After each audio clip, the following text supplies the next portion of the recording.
おい、ゴンジドン。お前、親戚におめでたがあるから今日一日お暇いただきますって言ったのはいいがな。こんなにおめえ遅く帰ってくるとは思わなかったよ。おめえが一人いねえってと困らな他の若い衆が急に忙しくなっちまって。どうも申し訳ございませんでした。早く帰ろうと思ったんですがね、この雨でござしたんでね、どうも手間取っちまいまして。申し訳ございませんでした。自分の部屋に戻ってきたゴンジが、嫌な摂取をした。思い出しただけで寒気がするが、気のせいかな、それともはばかり行きたくなったのかな。よし、立ち上がりますと言うとそのまんまはばかり。こういったような女郎屋の便所ですから、あんまり賑やかなところにはないんで、廊下の外れ薄暗いところをひょいっと曲がった場所だ。商売が商売ですから3つこう並んでいる。その真ん中の一つ、取って手かけて開けようとした途端に中からこら、どうもすいません、失礼しました。それじゃってんで一番手前の戸に手をかけた途端にこれはどうもすいません。おいらんかご親族でござんすか。どうも申し訳ございません、失礼いたしました。とって一番外れの接近に手かけた途端に中からまた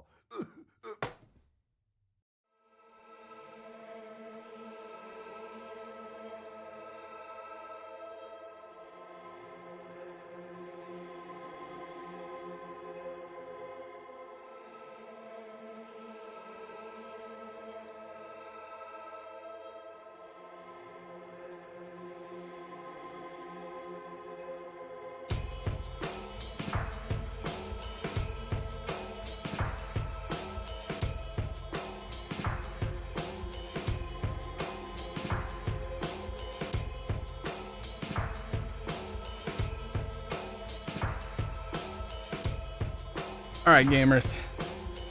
What's up, Kendo? What's up, Stoned? What's up, Quesadilla? Oh, damn, the gang is all here. Alright, well, nobody has to give me 5 subs this time. I went ahead and put on some smoke, you know? You know how they say.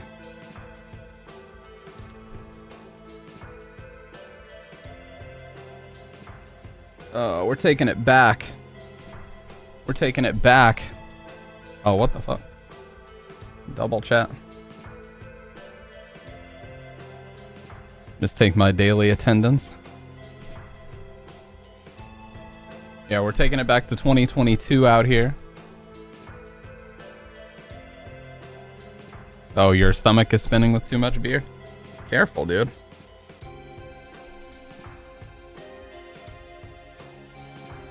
Ugh.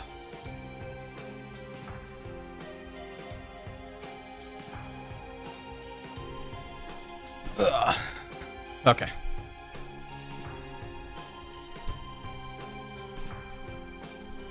Why is my... I feel like my shit's a little off-center tonight.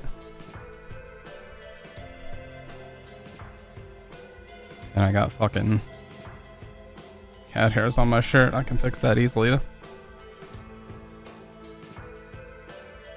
If you guys have cats, it cannot be understated how useful a lint roller is to keep on you at all times. Like I do. Basically have to live with it. Yeah.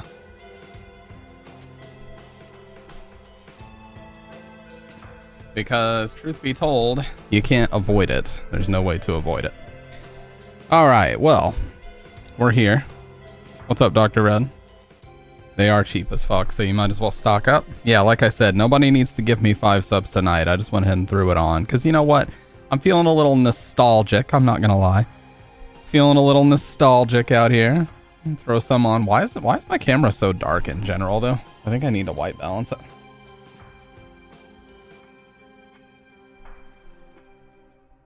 Wow, it is super dark tonight.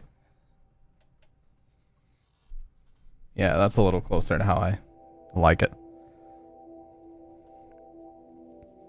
Oh, you got the Hori Octa? Nice, dude. That's a good-ass controller. This feels good, man. You know, we're taking it back to like 2022. I'm almost too old to do it, but not, you know, I have a little bit of time left. You know, just like I used to say, it's like you're getting into stampede mode, you know what I mean? I'm stopping being my IRL real life self and I'm fucking adopting the stream personality. Kind of how it feels, you know. Not so cool when you talk about it though. Get this clown out of here.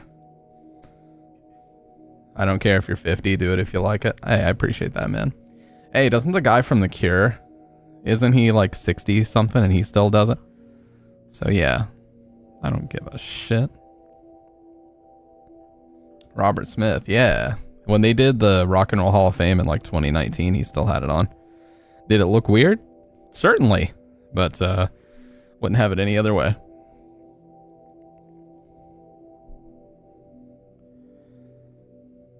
But I like a light smoke. Back in the day, you guys know I used to go crazy with this shit. Nowadays, I just like the smoke. You know, we're not going insane. Urban Decay. Anyways. So. And I mean, just speaking about age really quick too, like, I know we have a tendency in this terminally online space that we exist in nowadays, most people do at least, to constantly harp on age and call people old and stuff. I think it's funny, so I don't mind if people call me old. But being serious, you know, 30 is a blessing because I have many friends and unfortunately even family that didn't make it to 30, so I don't feel bad about it. 30 is a blessing. A lot of people I went to high school with did not make it to 30, man. They barely even made it to 25. So I'm not going to sit here and complain. And, you know, you're ultimately, you know, obviously there's extenuating circumstances, health problems and genetic deficiencies and all kinds of different things, but I got a healthy body, healthy mind. So I'm not going to sit here and complain. I'm very happy to be the age that I am.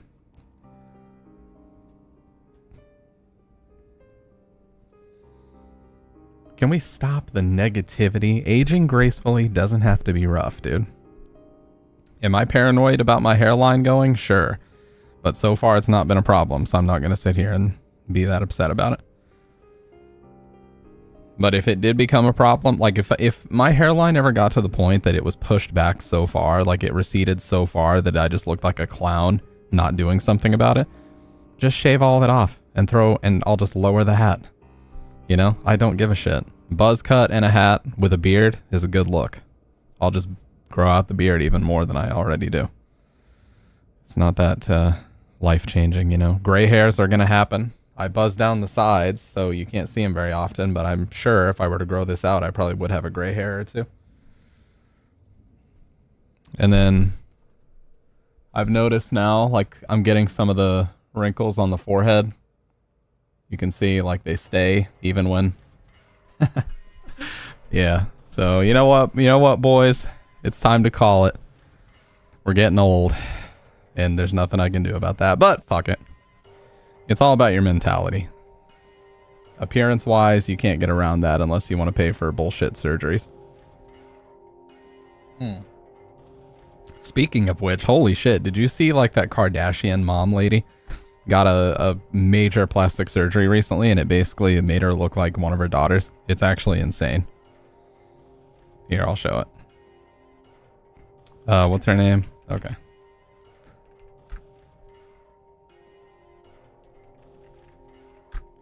Fucking Kris Kardashian. Look at this. This is the same person, dude. It actually is. Hang on. Okay. This is the same person. On the left and the right. It's thinning? No, it's not, dude. Don't say that. Don't speak it into existence. But yeah, this is the same person. What the fuck? She's like 68 years old. Like, holy shit, man. And it's like, for what? Like, the effects of this surgery are probably going to be gone in, what, a couple of years?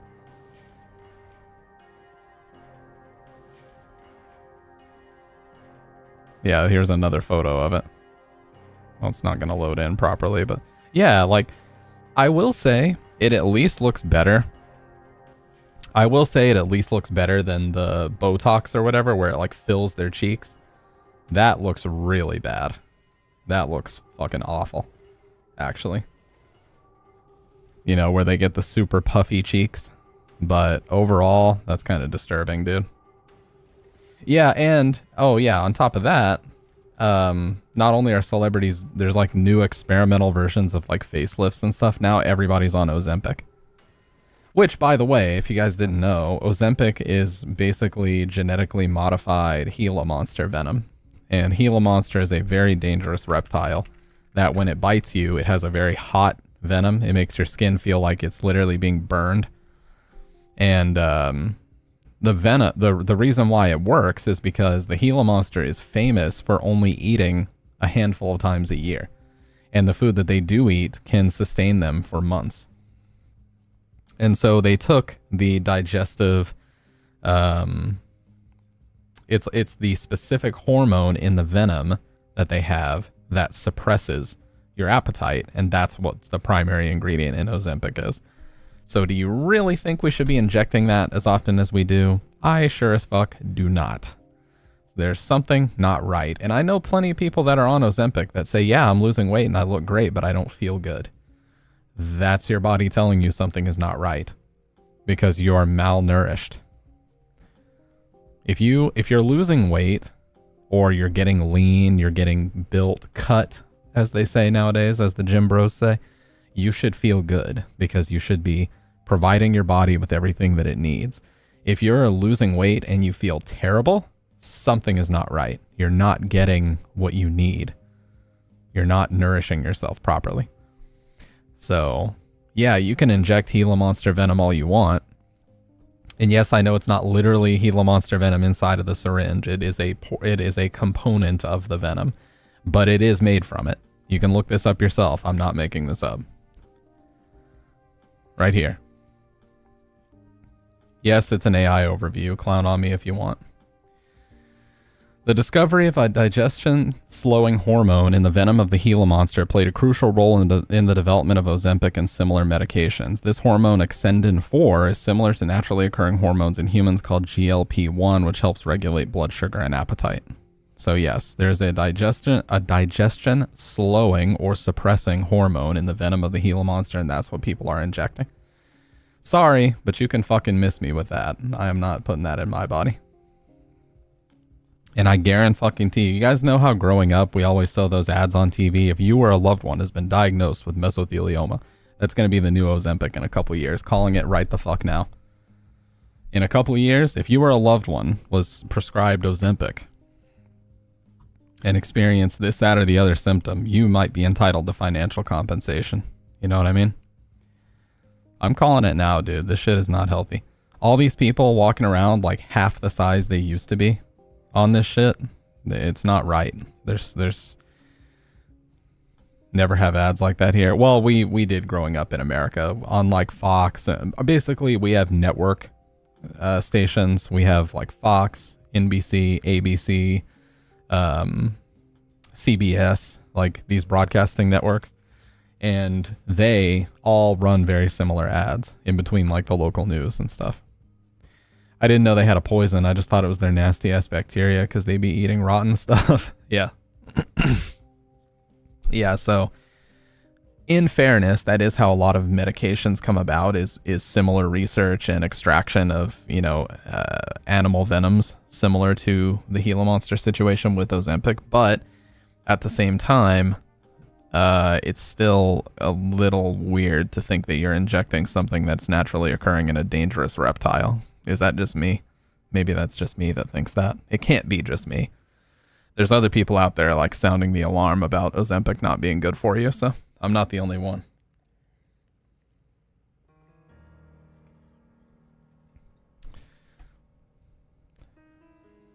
Yeah, patriotic ones. Oh man. Yeah, we have so many weird ads. My favorite is, and this meme has been done to death, but my favorite is when you have this, this happy-go-lucky ad for some depression medication, and like one of the side effects is literally death. And they're talking about, stroke, heart attack, appendix rupture, death, the craziest side effects imaginable, and they're just fucking dancing away. They're just fucking dancing a jig on the screen while they tell you that you could die when you take it. Isn't that fun?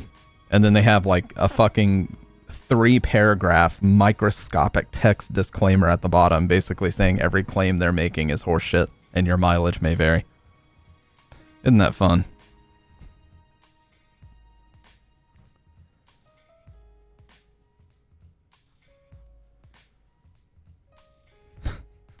Fucking, I swear, man. And they squeeze in death with yeah, it's always the Hey Soul Sister from Train, the happy fucking acoustic strumming away.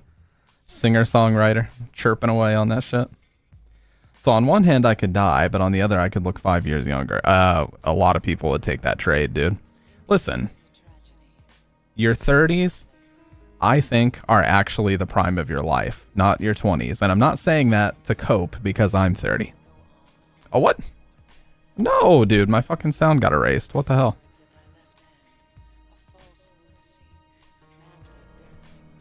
What? Oh, they're actually just not playing. Hold on.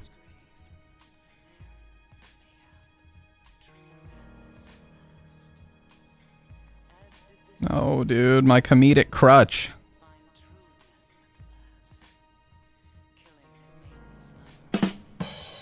There we go.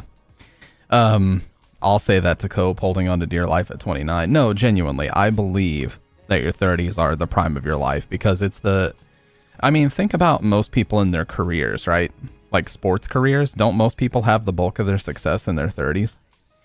Like LeBron won 2 championships when he was 28 and 29. He won again in 2016. He won again in 2020. 2 of his titles came when he was in his 30s, and he played his best game when he was in his 30s. Michael Jordan had the best moments of his career in his 30s, like the second three-peat. So, yeah. Like, your 30s are not... It's not like a wall that just ends. Tina Turner wasn't discovered until she was in her mid-40s. Yeah, and she put out, like, the craziest debut album. Or wasn't that Whitney Houston? I think I'm talking about Whitney Houston. But yeah, Tina Turner wasn't discovered until she was in her mid-40s. Like, Dr. Seuss wasn't able to get his books published till he was, like, 31.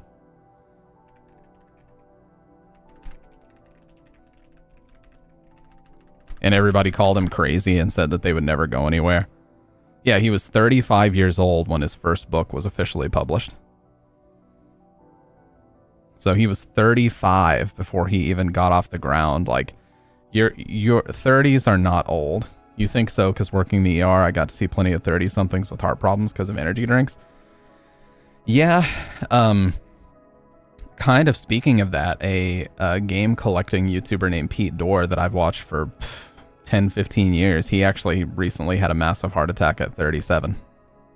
So, and the thing is, our lifestyles are not helping. That's part of the reason why I've been in the gym so much recently. Like, just it cannot be understated how important getting up and simply walking around most days is. Sedentary lifestyles, every function in the human body is not compatible with sitting at your computer all day. When you get proper sleep, your body is wired to get up and move around. It is not meant to just sit all day. This is why, coffee breaks are such a stupid thing in an office environment. Like, we should have, I don't know, look at Japan. They do like calisthenics throughout the day. I know this because I've been watching videos about like day in the life of Japanese office workers and stuff. They have like gyms you can go to. If you need a little energy boost, you can go down to the gym, hop on the treadmill for 20 minutes and then come back and finish your work. They'll like stop everybody, have them get up and do some cardio. They understand how important it is. But in America, they say, just go grab another coffee. Yeah, just go grab your third, fourth, fifth cup of coffee. Sitting at a cubicle, fucking just like a father doing his taxes, sitting at a cubicle, just proper posture, typing all day, drinking coffee, typing, drinking coffee, not standing up even once. It's not right. Like, there's nothing. And school is the same way, man. Like, there were kids. And when I say kids, I mean, like, this was 2009. We were like 14. My age group was 14.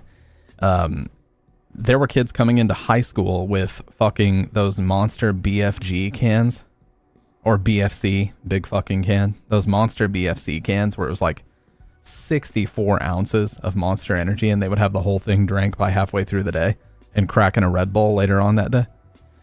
So yeah, we're starting to see the effects of people addicted to energy drinks, and it's not good.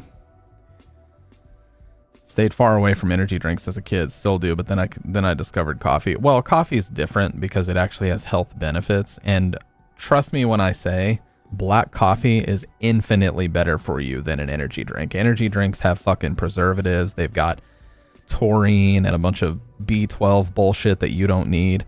This is just, 99.7% water, and then, distilled or pressed like coffee grounds, so you're literally just running water through a bean and drinking the juice that okay, that sounds really wrong. Hey, pause on this whole sentence. You're running water through beans, and then you drink the fucking water that flows out from underneath it, and you heat that shit up. That's all it is. So it's infinitely healthier for you than energy drinks. But that being said, I do think some people drink far too much, and that's part of the reason why these days I either brew full caffeine coffee very lightly, or I just get half calf. Half calf is the perfect combination for me because I do still feel a little bit of a boost and it curbs my really awful headaches. But if I drink full caffeine coffee, like 2 cups a day, I'm maxed out. And you can feel when you're maxed out because the only thing it does is make you jittery. You can tell immediately when your body's like, I've had enough caffeine today, stop the intake now. So as soon as I feel like that, I stop. But half calf has been a lifesaver because, 2 cups a day of half calf is, I know the math doesn't work out perfectly and this might be a little bit of copium, but 2 cups of half calf is more like a quarter of a pot of full calf. Again, I know the math doesn't work out perfectly. There's volumetric ratios and a bunch of other shit you would have to calculate for to see exactly how much coffee, like fucking parts per million or caffeine that you'd be ingesting, but it's less than full caffeine coffee, okay? If it's half calf, it's water pressed intentionally to, dilute some of the extraction so you don't have as much caffeine. I'll tell you the worst addiction I ever had was 5-hour energy. Oh my God, you guys, 5-hour energies. When I was working night shift, I needed that shit just to feel normal. You know that Simpsons joke where it's like Krusty the Clown is on such crazy drugs that he needs like moon rocks, which are stronger than crack, just to feel normal? That was me with caffeine. I needed insanely powerful, extra strength 5-hour energy just to not feel awful. That's how bad it was. And this was when I was 20 to 23. So obviously when you're young, you don't understand the repercussions of doing something that dumb. So I basically did that for like a year. But I did start to ration it out where I would just like take a couple sips throughout the day. And by the end, I was able to make 1 bottle last like across 4 days. I would like take a sip when I came in, when I came back from first break, when I came back from lunch, you see. So 1 bottle of that, I was able to make it last all throughout the day. And toward the end, it was like a week. But so we quit that job and we moved to a different city. And Bridget basically said, like, you're done with 5-hour energy. Once we move, it was kind of like a milestone. She's like, you're not drinking any more of those. I didn't have any on me, but if I did, she probably would have poured them out and she would have been right to do so. But very proud to say that since 2019, I have not touched a 5-hour energy. So, black coffee. Here lately, I've been having a problem with diet soda, which I need to stop. But black coffee and water is really the only thing that I care to drink half the time. I like sparkling water too, but I have heartburn problems, and if you drink a bunch of sparkling water and you got an empty stomach, it can give me issues. I know that sounds very pussified because it is. Sparkling water hurts me, guys. But it does, dude. I don't want fucking heartburn. I'm trying to go to sleep. God. Anyways, point being, and the point I'm trying to get at is that the importance of getting up from your desk, getting up from your computer and walking around cannot be understated. It is incredibly important to your long-term health to just get up, get your blood circulating, get your heart rate up a little bit, get your conditioning going. And there was even a study that came out of Japan that you don't have to do the whole 10,000 steps a day thing. So many people are caught up on this arbitrary 10,000 steps a day. They're like, oh, that's what it says. That's what I have to do. But it turns out if you do HIIT, which is high intensity interval training, you can do 20 minutes and get equivalent results. So a perfect example of HIIT that I love to do is if you have like a driveway, for as an example, and I know it's different because some of you guys are on the metric system and some are on the imperial system we have in the US.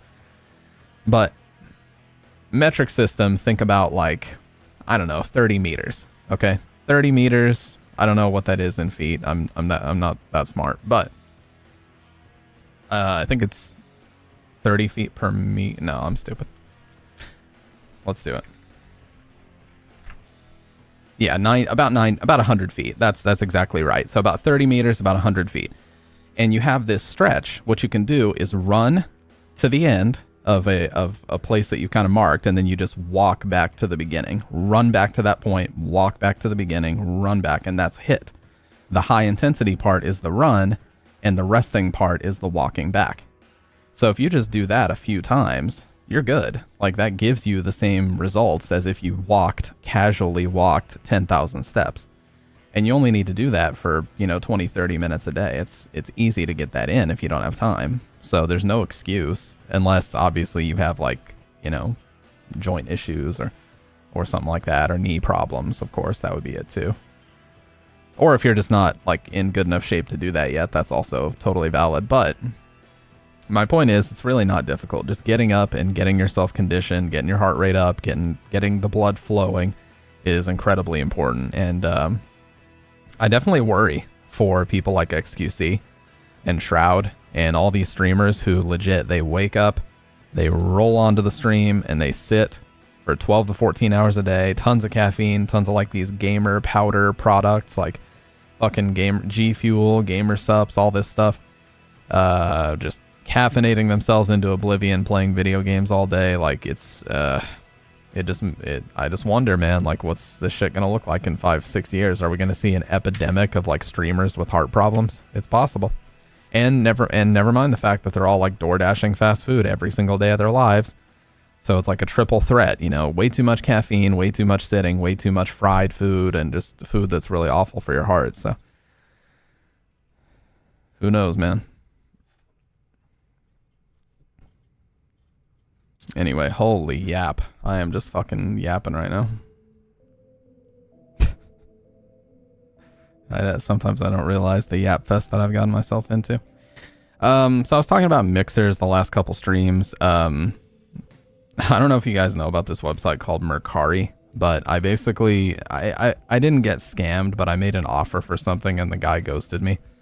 And then I went to Facebook Marketplace and found the same thing, and then the guy also ghosted me there. So yeah, I was just like, you know what? I'm done shopping for a Yamaha mixer right now. I'm just not really interested. The shit I'm using is working fine, and until the day that it doesn't work anymore, I don't need to replace it. So I'm just done. I'm done doing a shit ton of research and trying to get all these deals. Fuck it. I'll probably just wait till Black Friday or whatever. Either way, it ain't important to do it now, that's for sure. So You know what? We've been live for 42 minutes. I think it's time we fucking get into some videos, yeah? I'm just gonna simply search disturbing iceberg.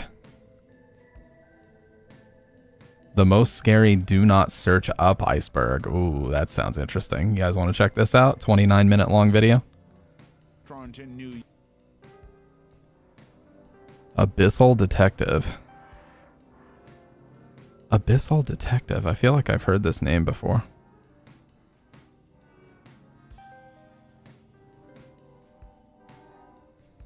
You got KOF 15. Started coming about from the White House saying that birds. Abyssal God, man, I know I've seen this fucking channel title. That hit me like a...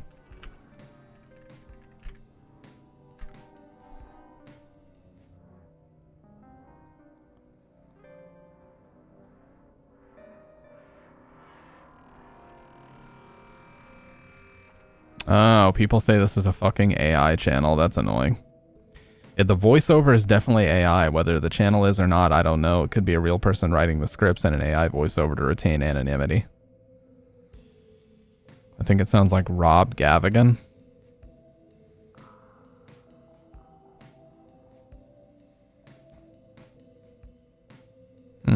Well, anyways, let's watch it. Let's shut the music off. Let's get into it, gamers. Ready? Oh. Wrong browser. Boom. Now, hopefully YouTube doesn't shut us down tonight. We'll see. We're in the process of being on a mass level. I should like to tell you that I have seen some of the experiments shown in this film. Okay. Oh, not for the faint-hearted. Let's go. We'll start with the mildly disturbing entries and slowly work our way to some of the most visually horrifying results on the web. I made this ice... Silent Hill 3 save theme is playing right now. Guys, that shit is so hardwired into my brain as soon as I hear it. It's like the red flags, you know? Iceberg myself, and it's exclusively made up Yeah. of the worst of the worst. Let's start at the tip of the iceberg. Level 1. Birds aren't real conspiracy theory. In 2019, a massive billboard popped up in Memphis, Tennessee declaring birds aren't real. Supporters of the movement insist that sometime between 1959 and 1971, the federal government exterminated all birds in the United States and replaced them with look-alike drones used to spy on citizens. The birds sit on power lines to recharge themselves and defecate on cars to track them. They also believe that John F. Kennedy didn't agree to kill all the... Dude, really quick. This guy sounds... Sorry. Really quick, this guy sounds like a fucking cell phone reviewer.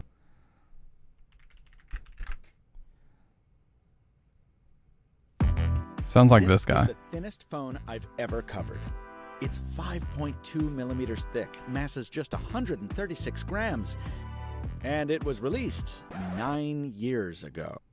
birds and was assassinated to get him out of the way. Yeah, it sounds the like founder of the movement was 23-year-old Peter McIndoe in 2017. By 2019, several Birds Are Real accounts were popping up on YouTube, Instagram, and TikTok with hundreds of thousands of followers. Supporters showed up at sports games chanting about birds. There were also stickers saying birds aren't real, appearing everywhere. Organized protest marches broke out. One of them was outside Twitter's headquarters in San Francisco to demand that the company change its former bird logo. McIndoe also did TV interviews on the movement. This went on for 7 years. Then, during an interview, McIndoe revealed that Birds Aren't Real was all made up. A satirical... I was gonna say, this guy is like a fucking master level troll. Is what he looks like one. Movement made up for laughs. I have been playing a character for the past 5 years who believes that every bird is a surveillance drone and who's part of a larger movement called the Birds Aren't Real movement. I've been basically representing the movement, never leaving character. Dark web. Probably some type of art student. Just like that one on the video we saw last week where the guy was pretending to be kidnapped and shit. Art students do a lot of weird shit. The dark web consists of websites that are not indexed by search engines. From the rumored Red Room to sites where people put out ads for cannibalism like Alexander Nathan Barter, the dark web makes it easy for criminals to thrive without the fear of law enforcement tracking them down. And it's all thanks to the onion router Tor, a specialized server that disguises IP addresses and, by extension, identities. Tor was developed by the US government in 2002 so members of the US intelligence community could use the internet without getting ID'd. But if the only people using the dark web were US spies, then it would have defeated the purpose. That's when they came up with the bright idea. I feel like I heard this on somebody else's video. It might have been a Wendigoon video, but isn't it also true that you can buy stolen passports and stuff on there? I almost guarantee I've heard that before. You can buy stolen passports and like credit card dumps and shit, which is basically, so they put these things called skimmers, which looks like a regular pin pad where you swipe your card. And when you swipe your card, it basically downloads all the data from the card. And then when they have that, they can actually sell it, and they can sell it as a card, and it has like all the information, the pin number and all that, so that somebody can steal it and use it. To release it to the general public in 2014. It worked. There weren't just American spies on the dark web anymore. Computer enthusiasts, privacy advocates, journalists, and people under repressive governments flooded to the site. But that kind of anonymity also attracted criminals. Everything from weapons and drugs, terrorists, hackers, hitmen, fake IDs, escorts, human trafficking, and the elusive Red Room. Then there are those who use it and oh yeah, so Sick Boy talked about this video. So this was a long running internet mystery. Like, these were created by some European artist, I forget his name, but they were stolen when he was on tour, and then they used them for this video. Yeah, Sick Boy told me this is like one of the freakiest videos he's ever seen. But yeah, I'm sure there's plenty of YouTube videos about this that we could watch, but the elusive Red Room. Then there are those who use Yep, it for passports. even more evil things. In October 2018, Alexander Nathan Barter was in Texas with a knife, trash bag, cellular phone, and a tablet. He was going to kill and eat the 13-year-old daughter of a man he had met on the dark web after Barter put out an ad on a dark website looking for someone to allow him to try necrophilia and cannibalism. But his plan hit a speed bump when he realized he had been talking to an undercover agent. Oh, he was got him. arrested and sentenced to 40 years behind bars. holy fucking got him. Level Dude, that's like fucking Super Saiyan level version of To Catch a Predator. Holy shit. To Catch a Murderer. 2. And various other things that I can't say on here. Salted frog legs. Salted frog's legs, also known as frog legs dance, is a bizarre phenomenon that people notice with frog's legs. After a frog has been freshly killed and sprinkled with salt, they start to twitch like they're alive and dancing. But don't worry, those frog legs aren't haunted. It's all down to the sodium in the salt. They act like electric charges, firing nerves and triggering any energy left in the frog legs, causing the muscles to contract in what looks like hopping. The same thing was seen when frogs' legs were popped into hot soup or boiling water. That's The heat so fucking stimulated weird. the muscles in the frog's leg to contract for a short period of time. A very weird and creepy spectacle. How to seduce a turkey. What? From the 1950s, What the hell kind of video is this? We're only on level 2. farmers of commercial hatcheries and poultry scientists noticed a reduced number of hatched eggs among captive turkeys. For a long time, no one was sure what caused this. Then Dr. Martin Sheen and Dr. Edward Hale took up the mantle and performed several experiments to understand the mind of the male turkey. While many of them were pretty ordinary, like inducing male and female turkeys into early mating phases, one experiment stood out from the others. Sheen and Hale wanted to figure out what part of the female turkey brings all the boys to the yard, and began Did he really just say whether somebody said that, wrote it, or typed it into an AI TTS, it's unacceptable. Whatever the reason is for that term existing, it's unacceptable. a taxidermy of a female turkey and a pen of attractive males to find out what part of the female turkey turns them on. So they slowly removed parts of the turkey model, the feet, the wings, on and on. The turkeys never stopped trying to have sex with her. Soon, the body was gone and all that was left was a stick-mounted head and neck. Even when this caricature of a popsicle was presented to the male turkeys, they were still going wild trying to mate. The result of the experiment, male turkeys would pretty much have sex with anything. Why was that on this Eyeball list? Tattoo. Not many tattoos are so dangerous that they've been banned in 3 American states and 2 Canadian provinces. But eyeball tattoos made the very Get a PlayStation or something. These people need a hobby. For real. Who's searching that up? exclusive cut. Described as one of the most extreme forms of body modification, eyeball tattoos aren't exactly tattoos. They change. Holy shit, by the way, I saw a guy with cheek plugs one time, like big round holes in both of his cheeks, and he had those gauges in him. Fucking crazy.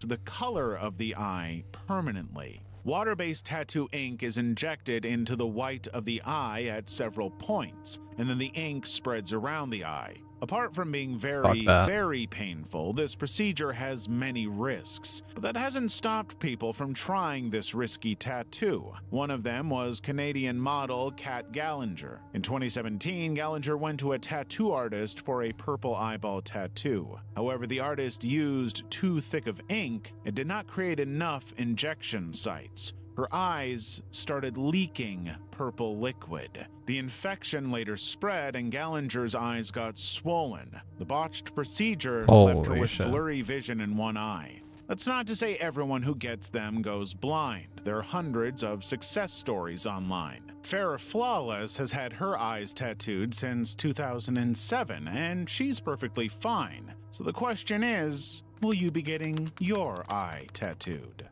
No, I wouldn't trust. Dude, I don't even put contacts in. I know that's. I mean, I do trust things around my eyes in general. Obviously, I put this shit on, but that's a hell of a lot different than putting a sharp needle full of ink inside of your eye. Fuck that. Level 3. Tongue-eating louse. Nature is filled with many sweet moments. The sun's setting, a baby giraffe tries to stand for the first time. But there's nothing beautiful about the tongue-eating louse. As the name implies, the tongue-eating louse is a parasite that makes its way in the world by feeding on other animals' tongues. It looks horrifying, right? They sneak into... Hey, that's the same type of shit that we were talking about with Red 40 the other day. It's a very similar bug they crush up and make red food coloring. Fish through the gills, clamping on the fish's tongue, cutting off blood supply. When the tongue withers and falls off, the louse takes its place. But interestingly, the louse doesn't kill the fish. While it feasts off of some of the fish's blood and mucus, it also serves as the fish's new tongue. So the two continue to live side by side and have even made it to seafood markets and restaurants. What happens if the tongue-eating louse ends up in humans? Lucky for you, this weird parasite hasn't got a taste for the human tongue yet. And some people even eat the louse as a part of a regular diet. So Jesus. Eat up. No. Teratoma tumor. When cells in the human body age or become damaged, they die and new cells take their place.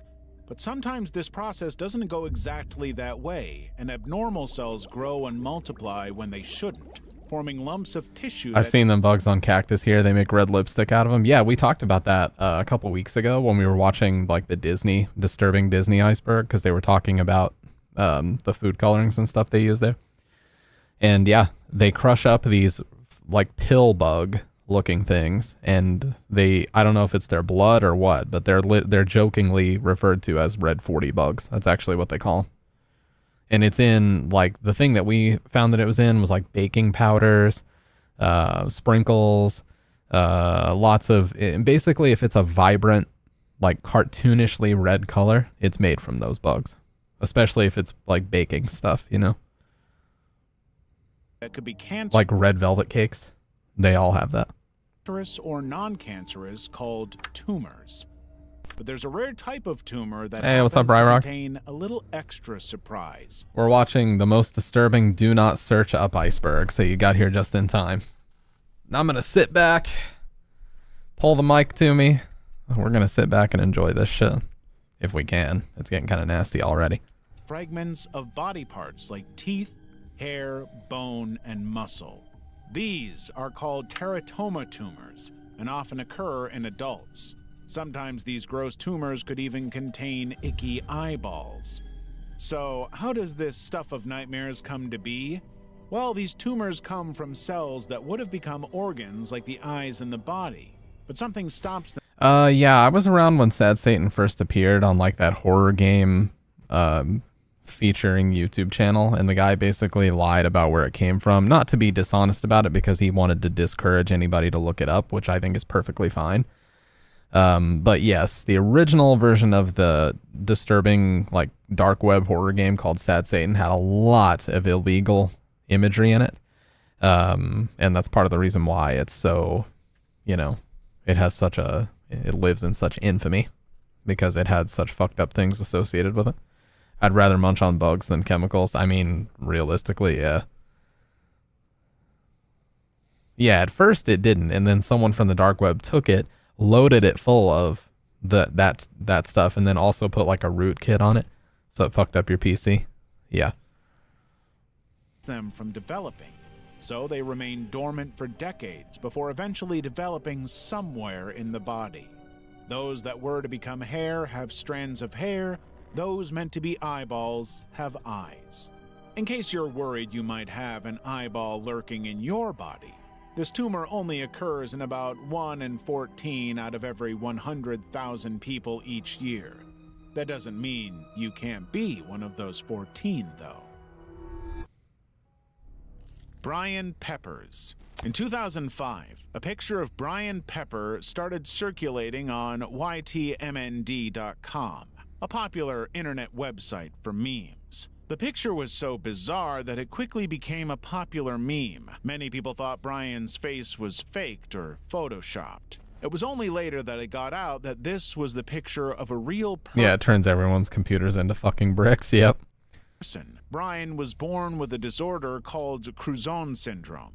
This condition caused him to have protruding eyes and deformed facial features. Eventually, it crippled him, and he was later taken to a nursing home. But very few people felt sorry for ridiculing Brian. The reason his picture had made it online was because he was on the sex offender registry in Ohio after being convicted for gross sexual imposition in Ohio in 1998. One version of the story says that Brian had groped a nurse taking care of him. However, the sex offender registry states that it was a female.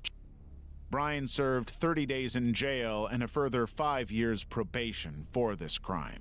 The meme became popular again in 2012 after Brian Peppers passed away from complications with excessive drinking. Disgusting things in fast food. See, I know about some of these. When I was growing up, one of the biggest stories on the news was someone finding a human finger in a Wendy's chili.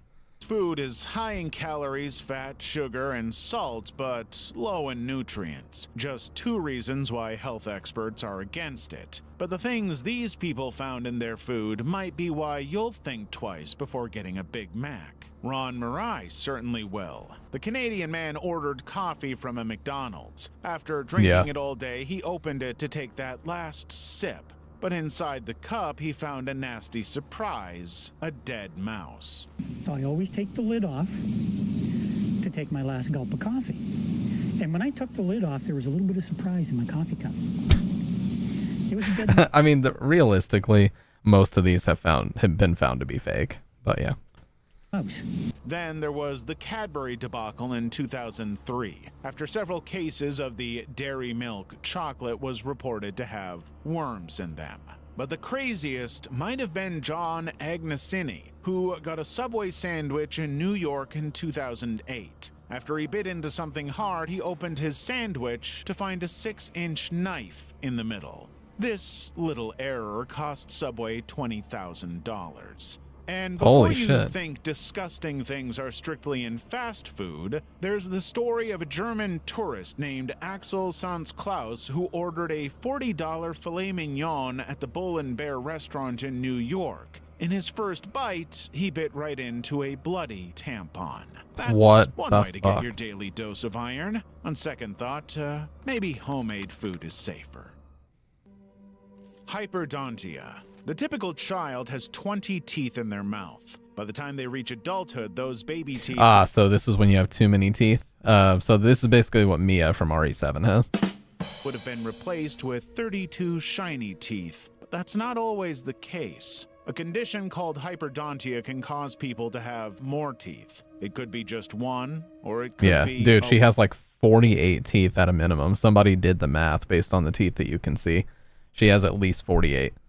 a lot more. 24 These per extra row. Teeth grow very close to regular teeth, crowding the mouth, and can be removed. One 17-year-old in India had 232 teeth in his mouth. Good and God. had to have them all extracted during a 7-hour operation. But as bizarre as it looks, hyperdontia isn't dangerous or life-threatening. It just swells and pains the jaw and gums. Yeah. No one knows exactly what causes it. Genetics may play a big part in who gets it and who doesn't.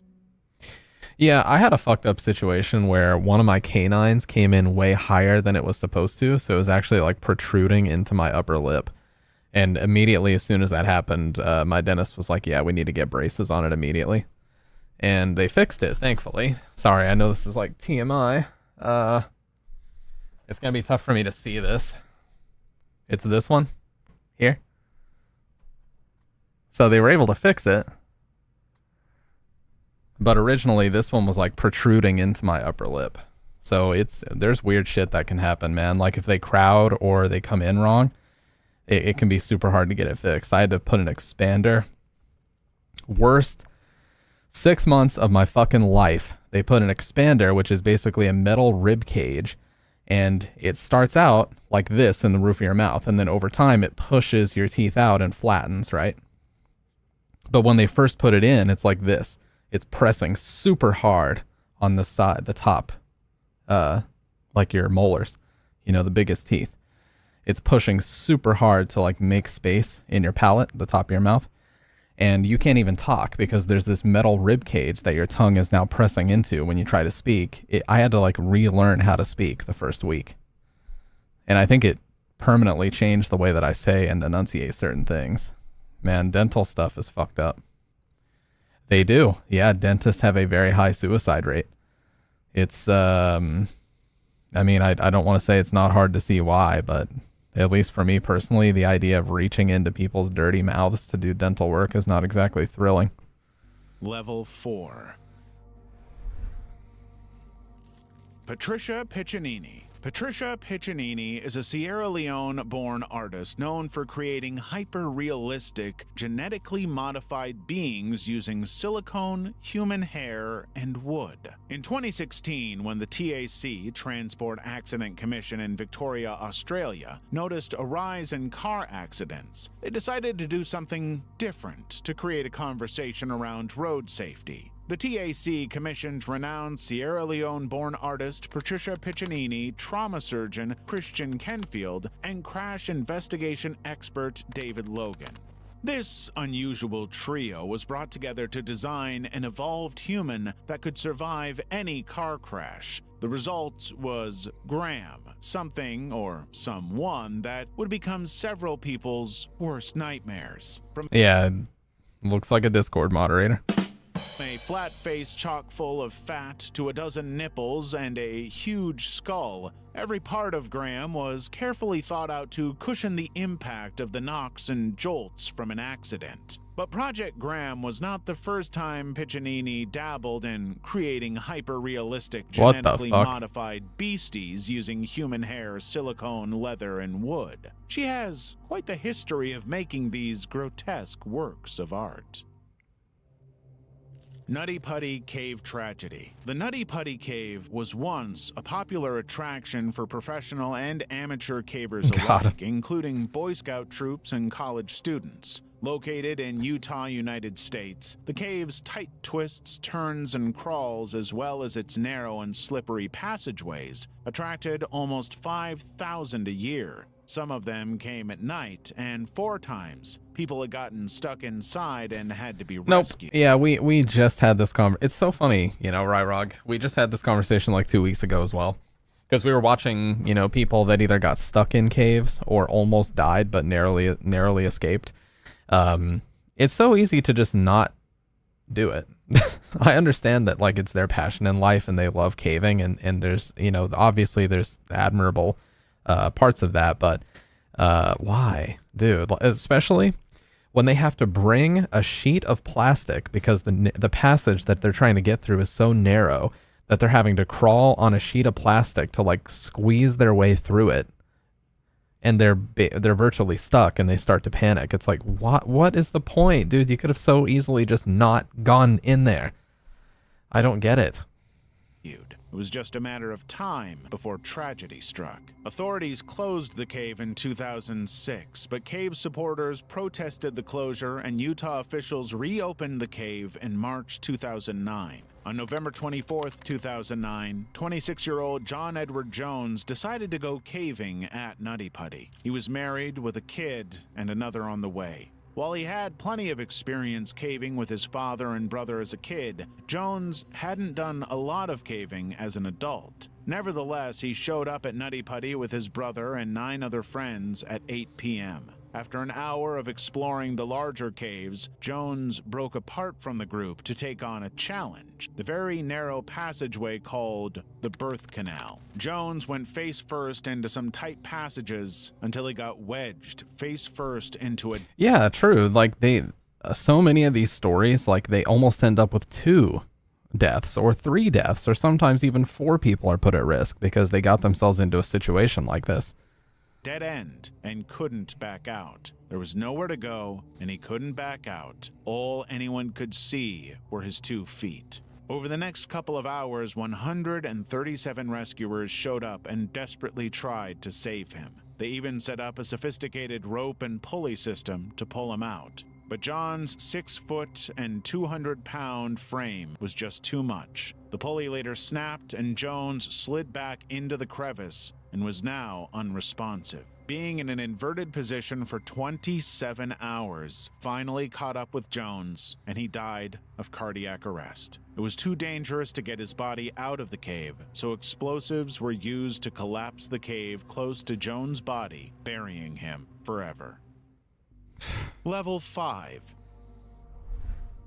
Electrocution of an elephant. On January 4th, 1903, 1,500 spectators gathered at the newly opened Luna Park in Coney Island. Among them, there was a cameraman. All eyes were on the 10-foot tall, 6-ton elephant, Topsy. Topsy had been smuggled into the U.S. from Southeast Asia in the late 1800s to work at a circus. Over the next 2 decades, she got a reputation as a bad elephant after she killed 3 of her handlers, including one who had tried to feed her a lit cigarette. By this time, Topsy had been sold to Coney Island's Sea Lion Park, which Frederick Thompson and Elmer Dundee would later own. They closed the park for renovation. In 1902, when it was time to open its doors, the publicity-hungry owners decided to create a spectacle by killing their troublesome elephant in a public hanging and selling tickets for people to watch. But the American Society for the Prevention of Cruelty to Animals threw a wrench in their plans. They had to kill her humanely, so they decided to electrocute Topsy. As a precaution, she would also be poisoned. On January 4th, 1903, with a cameraman recording, the 6-ton elephant was brought out. She had already been fed cyanide-laced carrots. Copper plates were fastened to her feet, and 6,600 volts were shot through her body. She died almost instantly. The 74-second film was titled Electrocuting an Elephant and released... Wow, Thomas Edison.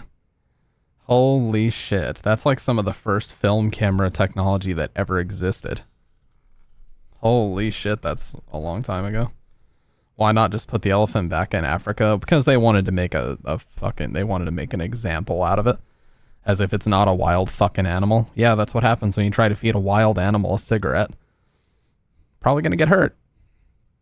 Go to a fucking lion, go to a tiger, go to any, go to a bear, any fucking animal like that, try to feed it a lit cigarette. See what happens, idiot. Later that year. Over a century has passed since then, and the finger now points to Thomas Edison as the mastermind behind Topsy's death. But while Edison was behind the electrocution of several cats, dogs, cattle, and even a horse, he was never at Luna Park and stopped electrocuting animals a decade earlier.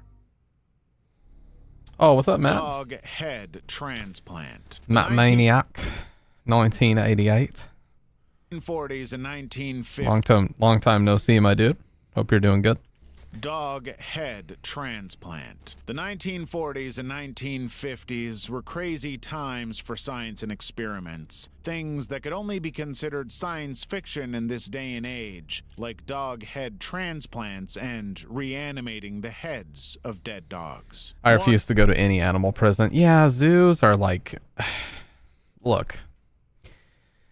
I understand the purpose of them. Like, a lot of them, they claim at least that they're there for educational purposes, but there are way better places you can go to, like wildlife reserves, if you want to see the animals in at least more of a natural habitat.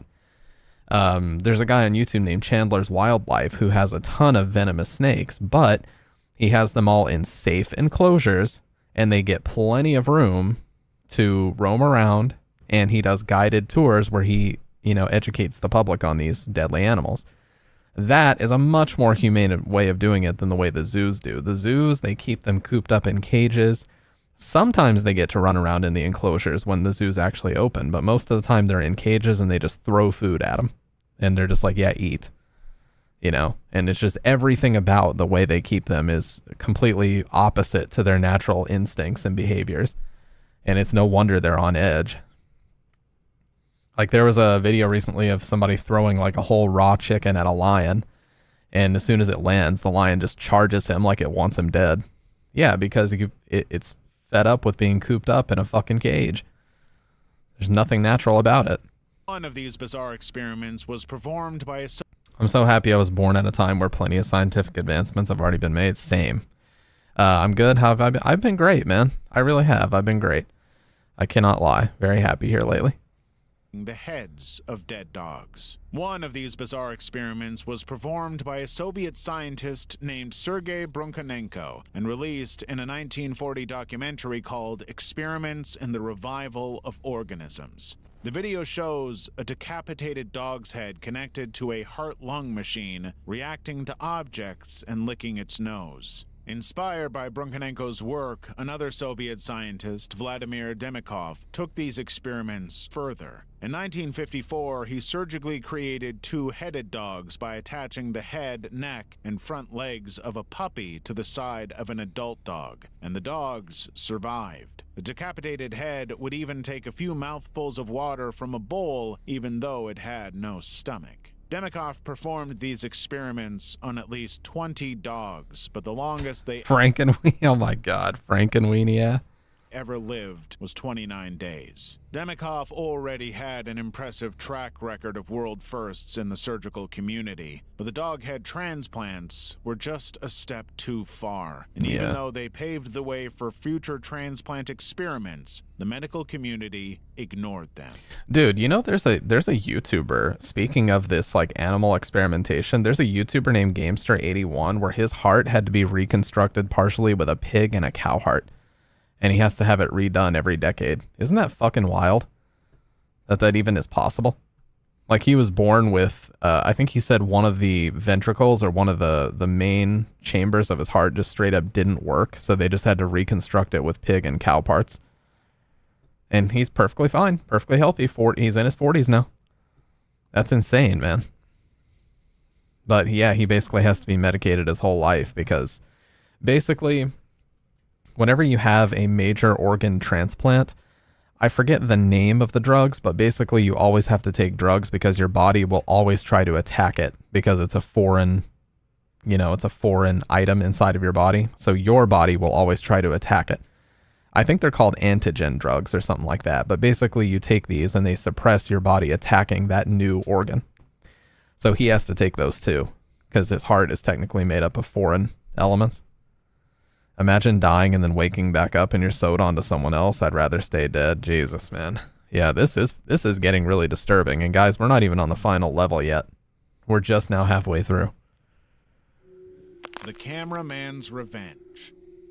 The Cameraman's Revenge was a 12-minute silent Russian film created by Ladislav Tsarevich in 1912. Unlike many celebrities, the actors in this movie could be found in just about every garden. And they had no paparazzi chasing after them. They were bugs. Dead bugs that were stop animated like puppets. The film began with a popular human sentiment. Mr. Beetle, bored with married life, went to meet up with his lover, a dragonfly, at a nightclub where she performed. But the dragonfly had a jealous ex, a grasshopper, and Beetle and Grasshopper got into a fight before Mr. Beetle and the dragonfly left together to make love. Mr. Beetle didn't realize that Grasshopper was a camera. I'm watching 2 dead bugs and I'm watching a Russian guy make them pretend to have sex while controlling them like puppets. What am I watching? What the hell is this? I clicked on this video, so I got nobody to blame but myself, but what in the fuck am I watching? Hey, that's the point, Matt. I get the nightmare fuel. You guys just get to laugh at me getting it, but what in the shit? Cameraman, and he was filming them getting down and dirty. When Mr. Beetle returned home, he found a nasty surprise. Mrs. Beetle had a lover too, a young artist beetle. After beating up the lover, Mr. Beetle forgave his wife and took her out to see a new movie. He had no idea that Grasshopper worked the projector, and he screened Mr. Beetle's affair with the dragon. Oh my god, now that's a spicy story right there. A love triangle. He took over the projector and showed her cheating in front of everybody. After Mrs. Beetle attacked Mr. Beetle and the Grasshopper, she and her husband ended up behind bars. Even though the entire cast is made of dead insects, getting their limbs moved around, a century later, this bizarre movie continues to delight many. Why the chainsaw was invented. The chainsaw, a handy engine-powered saw for cutting trees, ice, and all things outdoorsy. But the chainsaw was not invented for anything remotely close to this. Today, when babies get stuck during delivery, a cesarean section is the easiest way to get the baby out. Yeah. But back in the good old days, which weren't all that good, women were still dropping like flies because doctors didn't even know enough to wash their hands before digging their hands into a woman's hoo-ha. So in the 1770s, this is why people think it's AI, because the script is fucking horrible in certain parts. when French doctor Jean-René Segal came up with the idea to cut open the pelvic joint and widen the women to get the baby out. The idea spread like wildfire, even though it was slow, painful, and caused infections. A decade later, 2 Scottish doctors, John Aitken and James Jeffrey, built on his idea and made sharper saws. This would later be developed into the hand-cranked chainsaw by German physician Bernhard Heine. These procedures were done without anesthesia, and mothers were conscious throughout. By 1905, the chainsaw was unceremoniously kicked to the curb and was quickly adopted by the timber industry. However, it was still used on about 1,500 women in Ireland between 1944 and 1987 without their knowledge or consent. Several of them developed arthritis in their hips and spines and walked with limps, while others relied on painkillers for the rest of their lives. Dude, that's actually fucking crazy. That's so recent, too. 1987, they were still doing that? I know not in the States, but good lord, Ireland's a fairly up-to-date country. 6. What are they doing that for? Delphine de la Laurie. The house on 1140 Royal Street in New Orleans, USA has had a wild history. It's been a public high school, a conservatory of music, and a furniture store. At one point, actor Nicolas Cage even bought it. But the three-story mansion once had a dark history that came to light on April 10th, 1834, when a fire broke out in the kitchen. At that time, it was the home of wealthy society matron Madame Delphine Lalaurie. Lalaurie was known for being generally polite to black people and attentive to her slaves' health. She even freed 2 of her slaves after the slave trade was banned. Yet, there were rumors behind closed doors that Lalaurie mistreated her slaves, keeping her cook chained to the kitchen stove and chasing slaves around with whips. But the reality turned out to be much worse. That fateful day, rescuers responding to the fire attempted to enter the slave quarters and ensure that everyone had been evacuated, but Lalaurie refused to give them the keys. When they broke the door, they found out why. Not only were slaves still in the building, they were tied up and emaciated. Some of them were suspended by the neck, flayed by whips, and had spiked iron collars around their neck. Okay, so please explain to me why Nicolas Cage was compelled to buy this. Is it one of those, I bet it's one of those places like the Lizzie Borden house or whatever, where it's just considered to be really haunted due to its past. Or you could also say like the Aleister Crowley estate that Jimmy Page bought. It could be like that as well. When they dug the yard, they would find the bodies of several slaves, including a 12-year-old girl who had fallen to her death while running from Lalaurie's whip. The tortured slaves were taken to a local jail where they were available for public viewing. Up to 4,000 people trooped in for this circus. As the news spread, an angry mob attacked her residence and destroyed everything. Lalaurie fled to the city of Paris with her mother and sisters in the confusion. In 1942, a copper plate was found in a cemetery with her name on it. But the folklore around Lalaurie lives on. Have you guys seen, by the way, Quesadilla, have you seen the guy from around this time period that looks just like him?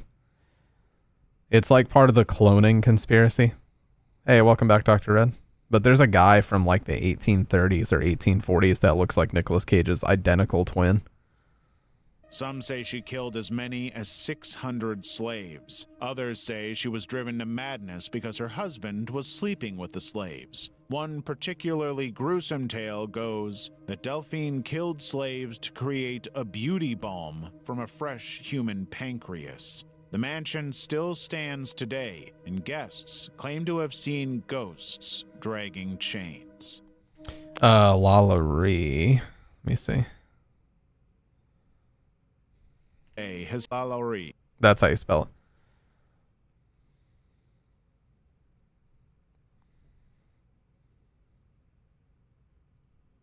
Oh, this guy. That's the Heaven's Gate guy. From a fresh human pancreas. This temple founded and ended by Jim the Anthill Kid. You know, Matt Maniac, that sounds crazy, but I've actually looked into that, and there's some validity to that shit, dude. Unless she had a lot of plastic surgery that had virtually no recovery time, which wasn't possible in like 2002 when they say this happened. I think the theory goes that the theory, at least, is that the real Avril Lavigne only released her first album, and then everyone after that was like a double or a different person entirely. And people have actually cited a lot of fairly valid evidence about like her answering questions totally differently, her facial structure changing in ways that would require extensive plastic surgery that just didn't really exist in the early 2000s. So and people have theorized like she got her jaw broken or something and had to have it, had to go through recovery for that, but there's no photos of that happening. So there's actually, we'll take a look at that, but there's a lot of weird shit about that. You're not just, it's not just tinfoil hat stuff. From the People's Temple, founded and ended by Jim Jones, to Heaven's Gate by Marshall Applewhite, history is filled with stories about spiritual groups and cults that have gone horribly wrong. And one of them was the Anthill Kids. On August 16th, 1988, Gabrielle Lavallée showed up in a hospital in Toronto in a horrible state. Several of her teeth were missing, and she was missing an arm. Her attacker was a man called Roch Thériault, the cult leader of the Anthill Kids. This was not his first brush with the law. In 1981, Roch had been sentenced to 2 years in prison and 3 years probation after the charred remains of a 2-year-old Samuel Gilguer were found in the commune. The boy had been having difficulty urinating, and Roch decided to treat him by slicing open his. When the boy died, These Roch sound then effects. ordered them to burn his body. But Roch didn't start like this. In the beginning, Yeah, I think they said he purchased it at one point. Roch preached that the corrupt world would end in an apocalypse in February 1979, and the only ones who would escape were he and his followers. 16 people, including 4 children, followed him, abandoning their homes and families and dropping out of college. They followed Roch to build the commune, but Roch didn't do any work. As he watched his followers scramble like ants to do his bidding, Roch was inspired to call them the Anthill Kids. To increase his followers, Roch married all the women in the commune and impregnated them, fathering 26 children. Good God. Things worsened when February 1979 came and went without Roch's prophecy happening. Gradually, Roch became more unhinged. He forced a man to cut his wife's toe because she wanted to leave, made them eat their own and others' feces, and forced commune members to break their legs with sledgehammers. Roch became convinced that people were sick even if they weren't. He would treat them, doing things like wine enemas. One of the most gruesome assaults happened to a woman called Gabriella Lavallee. When they weren't shoplifting, cult members raised money by making maple syrup, preserves, bread, and smoking fish and selling them door to door. When Gabrielle didn't earn enough, Roch punished her by forcibly removing her teeth with pliers. Another time, Stop these fucking Walgreens Halloween sound effects, please. It's so bad. Maybe he's not scared of ghosts because he's the Ghost Rider. Oh my God. No, that's an old reference right there. amputated her arm without anesthesia, smashing her head with an axe and a couple of more things that are just too gruesome to go into. Gabrielle snuck away and was able to get help. He was given a 10-year sentence, but several of his wives moved close to his prison to wait for his release. It never came. In 2011, 63-year-old Roch Thériault was stabbed and killed by an inmate, the final nail in the Anthill Kid's coffin. Kinda had it coming, not gonna lie. Noma. In Asia, the Americas, and especially Africa, a disease called Noma is ravaging impoverished communities. People who survive are left with some of the worst disfigurements to their faces. They are the lucky ones. Because Noma is more common in areas with poor medical care and exposure, what starts as a mouth ulcer quickly becomes much worse. When the disease starts disfiguring the face, they are often kept hidden indoors because many believe the disease is either contagious or caused by witchcraft. Even though it can be treated by improved hygiene, antibiotics, and better food, very few ever make it to a hospital. As a result, 90% of people who get Noma die. Few who survive are left with severe facial disfigurements and have difficulty speaking and eating. They are often stigmatized and hidden away. Just a few are lucky to get operations and lead an almost normal life. Still, man, in past centuries, some real horror movie shit has really happened, and it just baffles me. Some of these gruesome things are what happened in the Saw movies, and does in this century, but geez, yeah. Dude, watching stuff like this makes me realize how lucky we are to be living in the modern day. For real. Big time. Like modern day advancements in hygiene and nutrition and everything. It's not something to take for granted. We should be very thankful for it. Run the Gauntlet Challenge. The Gauntlet Challenge, or Run the Gauntlet, was a challenge on an internet shock site called runthegauntlet.org. It was simple. Watch 20 increasingly disturbing videos online and make it to the last one. There were videos like a girl breaking an arm while arm wrestling, a guy getting paper cuts, and another playing Russian roulette with cups that had a knife under one. These were just 3 of the 20 videos. The rest could be anything from porn, torture, to graphic violence and animal torture. The challenge became popular in 2014, and several YouTubers made reaction videos online where they tried to run the gauntlet. This is like 2 Girls 1 Cup. That was like the shock video of my era, so to speak. I remember, I think 2 Girls 1 Cup came about in 2007. There's a whole Justin Wang, a very popular YouTuber. He has like 2 million subs. He made a whole video about that and like where it came from, where it originated, all that shit. Yeah, there's still some fucking crazy stuff going on today. Don't kid yourself, but yeah, like the medical experimentation and stuff, for the most part, that's not to say that it's 100% illegal depending on where you are, but it's certainly not needed anymore. I think most of that experimentation has been completed, and we know what works and we know what doesn't work, so there's not much of a need for it anymore. Medical trials, sure, but the surgical, just stitching parts onto other random parts of animals, not really needed anymore, that's for sure. It resurfaced in 2022 with new shock videos, and several TikTokers and YouTubers joined the challenge, with many claiming to have been traumatized. However, it's also worth noting that some clips aren't real and have been created to incite fear. So, will you be running the gauntlet? No. The Real Exorcism of Emily Rose. The Exorcism of Emily Rose was a 2005 American horror film about a lawyer who took on a negligent homicide case involving a priest who performed... Yeah, no, I understand what you mean, Ryrog, and, you know, there's shit going on all over the world that's like... That's another thing, like, about being in the U.S., I think a lot of times people take it for granted too. Like the fact that we just get to wake up, do what we want for the most part. Like, yeah, you know, everybody hates work and everything, but the problems that we have are nothing compared to things like that.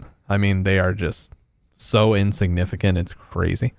So that's why I don't get too worked up over the small stuff, because things could certainly be worse, to say the least. And that's putting it mildly, but we won't get into that conversation. Everybody understands. A deadly exorcism on a young woman called Emily Rose. The film was based on the very real, very tragic life of Anneliese Michel. Anna was born to a devout Catholic family in 1952 in West Germany. By the time she was 20, she had been diagnosed with psychosis and depression. 100%, Dr. Red. In a psychiatric hospital 100%. and on heavy psychiatric medication. While on these meds, Anna would lick her urine off the floor, growling at crosses, and eat spiders. Once, she bit off the head of a dead bird. That's when her family stopped consulting doctors and decided that Anna had to be possessed. They approached the Roman Catholic Church for an exorcism in 1975, and once they got the approval from a bishop, Annaliese's life became a living nightmare. Over the next 10 months, 2 Roman Catholic priests conducted 67 exorcisms on Anna. There are disturbing and haunting audio recordings of some of these exorcisms. Ich spreche das so, dass ich in dem Wald rein bin. Ich trag dir die Rotznase noch so lang, bis es leer wird. You know what's crazy though, is given the timeline, this happened after the Exorcist novel and movie occurred. So I'm not going to sit here and claim that it's staged, but the fact that it mirrors that, I think, is kind of interesting, shall we say, because I think the novel came out in 71 and the movie in 73, so if this took place in 75, well, there's your incentive.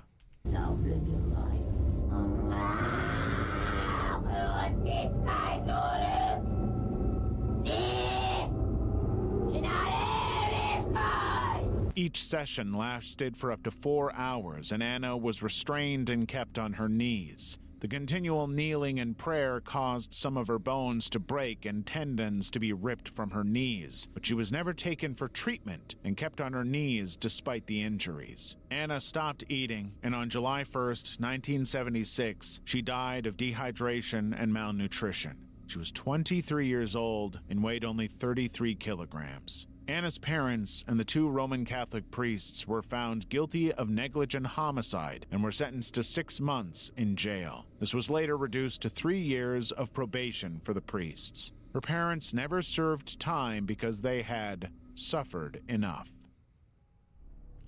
David Kalick. Who would actually even want to stage this? Well, I'm not making the claim that it's staged. I want to be clear about that. I'm not saying that it's staged. I'm just saying that some of the elements of that story mirror the elements of The Exorcist like perfectly. But you know, we use this word now, clout. But you know, there were people that were interested in clout long before the internet was ever in existence. People like Charles Manson loved clout. You know, a lot of musicians loved clout. So I'm not saying that, you know, it was entirely staged, given that someone did ultimately die. I don't know the real story there, but it wouldn't be the first time that people have staged something life-threatening for attention. In November 2014, 3 grisly photos appeared on 4chan. It showed the naked body of 30-year-old Amber Lynn Schraw lying on a bed with strangulation marks around her neck. The mother of 5 was dead. The anonymous poster lamented that it was harder to strangle someone to death. He also went into detail about his plan to end his life. He also went on a rant about how he had done it. When police went to her home, they found her driver's license, which had the word dead scrawled over it. The killer was her live-in boyfriend, 33-year-old David Kalick, a man she had known since her teens. Despite his plan for suicide by cop, David walked up to a police officer and confessed what he'd done. He had a confession. Yeah, I think I heard that too. Didn't they like use unauthorized footage from the family or something, and the family sued them? I can't remember for sure, but I know it was something like that, something weird. Note on him. David's defense was that he had drank half a gallon of vodka, 18 cans of beer, and blacked out. In the days after the photos surfaced, some people started using the photos of Copland's body and face to make off-putting memes. A Serbian film. In 2010, Serbian director Srđan Spasojevic released A Serbian Film, a movie that some would describe as the most disturbing of all time, made its debut in cinema. Yep, I was just getting into that curious age when this was first making the rounds and people were first talking about this. So yeah, I've seen it. It was about a struggling... I think this was one... Hey, what's up, Shadow Man? I think this was one that was so bad that the director had to like get the actors together so that they could do interviews to prove that they were just actors. I think that's how controversial this was. Kind of similar to Cannibal Holocaust. Old Time made its debut in cinemas. It was about a struggling star called Milos, who got a gig to feature in an art house movie, but the director was making a snuff film. He drugged Milos and made him perform highly violent acts, including sexually and raping and decapitating a woman, getting sized, and just the most gruesome and bloody deaths. In the end, Milos himself, his wife, and his son. Then another film crew enters their room where their bodies are, and the director made a remark about the dead. The graphic movie had every heinous theme under the sun. Incest, murder, child abuse, you name it. Dude, he literally can't say a single word at this part because it's so fucking graphic. He cannot say a single word. It's all censored. Yeah, he was actually using stuff from some of the games. Like he was using the Silent Hill 3 save theme earlier.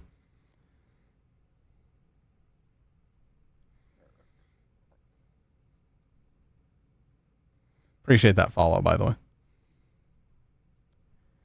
Was released with mixed reviews in some countries. Others, including the Philippines, Spain, and Australia, banned it altogether. In the United Kingdom, the film only aired after 4 minutes and 11 seconds of its original content were removed, making it the second most censored movie in the UK. Yeah, the UK doesn't mess around with that. Actually, Texas Chainsaw Massacre was banned in the UK for over 2 decades. You could not legally watch it. They wouldn't air it on even the uncensored like movie channels. It was completely banned. So you would have to import a copy of it from America or some other country and get a player from that country as well, just to watch it in the UK. It wasn't even allowed to be viewed until the late 90s. It's kind of crazy. Dolphin incident. Diving deep in the ocean comes with risks like decompression sickness. So divers often stay in depressurizing chambers with beds, supplies, and other necessities they need while they work, saving time and keeping the divers under pressure the whole time. It was a win-win approach until it wasn't. On November 5th, 1983, 4 divers, Edwin Coward, Roy Lucas, Bjorn Bjørgensen, and Truls Hellevik, returned from a deep-sea commercial mission near the Byford Dolphin oil rig in the North Sea. They returned to the connected compressed living chambers they shared, and diving tenders William Crammond and Martin Saunders began balancing the pressure between the main living chambers and the diving bell room, a process they had done a dozen times. But this time, something happened. Bro, my fucking ears. God. The pressure in the chambers went from 9 atmosphere to 1. William and Michael were hit with the diving bell, killing William and seriously injuring Martin.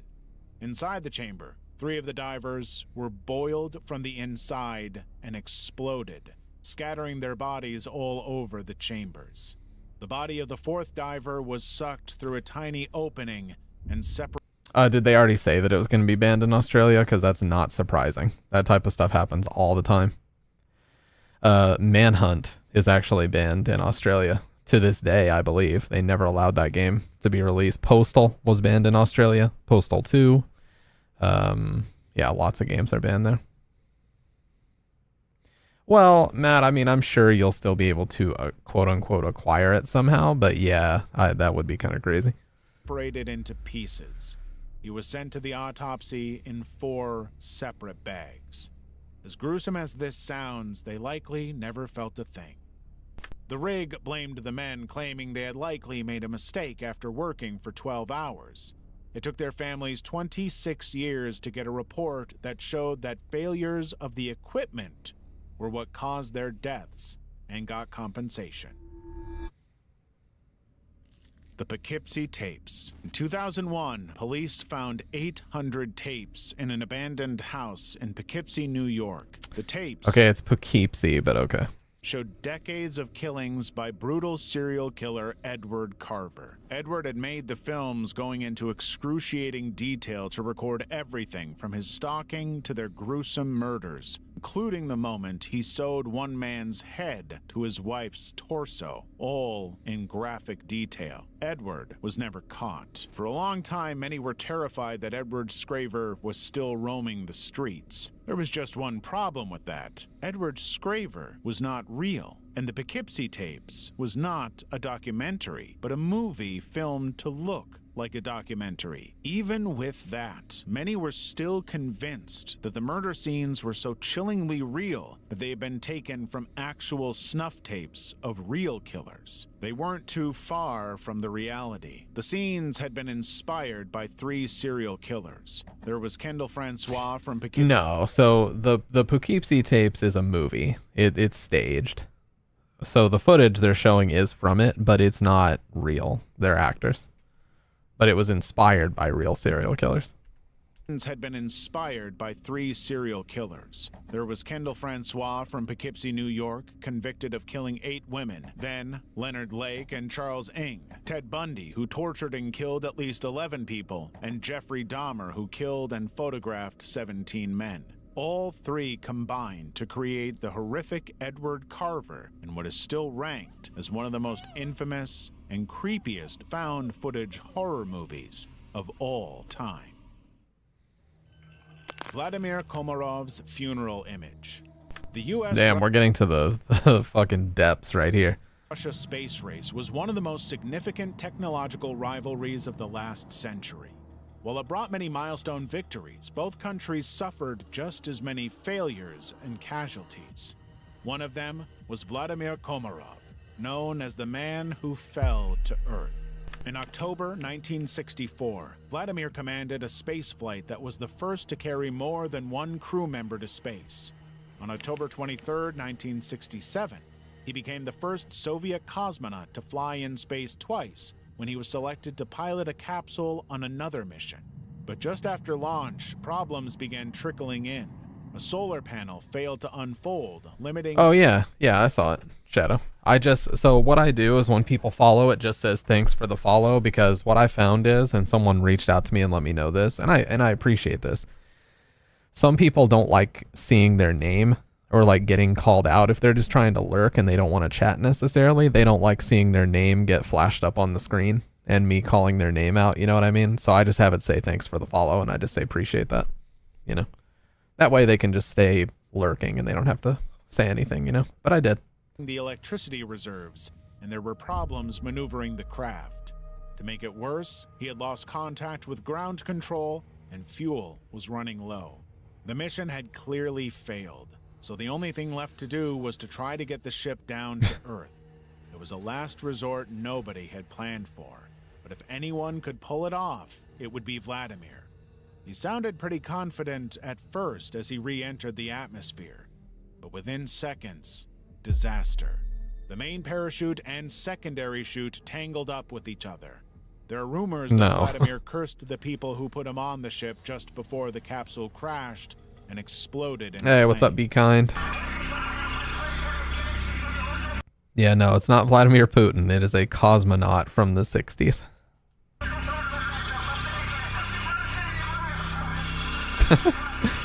Yeah, that is my tortie cat. Her name is Snickers. But I appreciate the follow. Vladimir knew the space capsule was not safe to fly. Technicians had found 203 problems with the capsule, but Vladimir wouldn't back out because he didn't want his backup and best friend Yuri Gagarin to take his place and die. Vladimir allegedly did the only thing he could. He demanded an open German Shepherd funeral so the Soviet officials would be forced to see the result of their mistakes. Kind of looks like one. This 31-inch long irregular lump was all that was left of his body. Only a chipped heel bone survived the crash. God, can we please turn off these fucking end things, man? Turn this shit off. I don't want to see this. Volume 2, with the most disturbing brain rot iceberg. Let's watch the brain rot iceberg. And then after this, we'll get into body cam footage. How's that, you guys? 7 years ago, I watched a very horrible horror movie called Tusk, and I wish I'd never watched it because every now and then, nice walrus animals, I sometimes get images in my head. Yeah. This probably got covered up until Gorbachev came in. But yeah, I actually really wanted to watch this because I saw that thumbnail a couple days ago, and I was like, you know what? I need to save that for the stream. You know? Disturbing brain rot iceberg. This is so perfect, dude. We got to see what this is all about. Is it going to be like people getting severely injured or dying while planking? We'll have to see. 23 entries, 7 levels. This is an iceberg of some of the most... Well, I have a YouTube extension. It doesn't work in Chrome because I have it installed on Firefox, but there is a way with an extension. It's called like Better YT or Better YouTube. The Skibidi Toilet. What's this doing on here? Oh, God. Well, content warning. Warning, warning, before we get into this. Most disturbing brain rot content on the internet. We'll start with trends that are mildly cursed but mostly harmless, and slowly work our way towards the truly cursed corners of the internet. Let's start at the tip of the iceberg. Level 1. Skibidi Toilet. Skibidi Toilet is the quintessential online meme trend that originally began the online brain rot bandwagon. Dude, and you know what's funny is the trends move so fast now, no one gives a shit. Honestly, Skibidi Toilet is more of like a millennial meme now. It became such a meme that most people talking about it nowadays are people like age 25 to 30 that are memeing about it and just saying how stupid it is. But no Zoomer or Gen Alpha person is talking about this shit anymore. They're not. They've moved on to different trends. Although the concept of brain rot has existed for a while now, Skibidi Toilet formally turned it into a separate phenomenon. Skibidi Toilet refers to a set of surreal videos and shorts on YouTube produced by Alexei Gerasimov. The channel has millions of subscribers and rakes in a staggering number of views from its primarily young audience. These videos show positively disturbing imagery coupled with an equally bizarre premise that seems to worsen with every new release. As weird as it sounds, Skibidi Toilet is basically the titular character, or a group of characters, of the storyline. The creature is essentially a sentient, highly emotive human head peeking outside a toilet bowl and dancing along to a Skibidi rendition of another viral meme song, Dom Dom Yes Yes.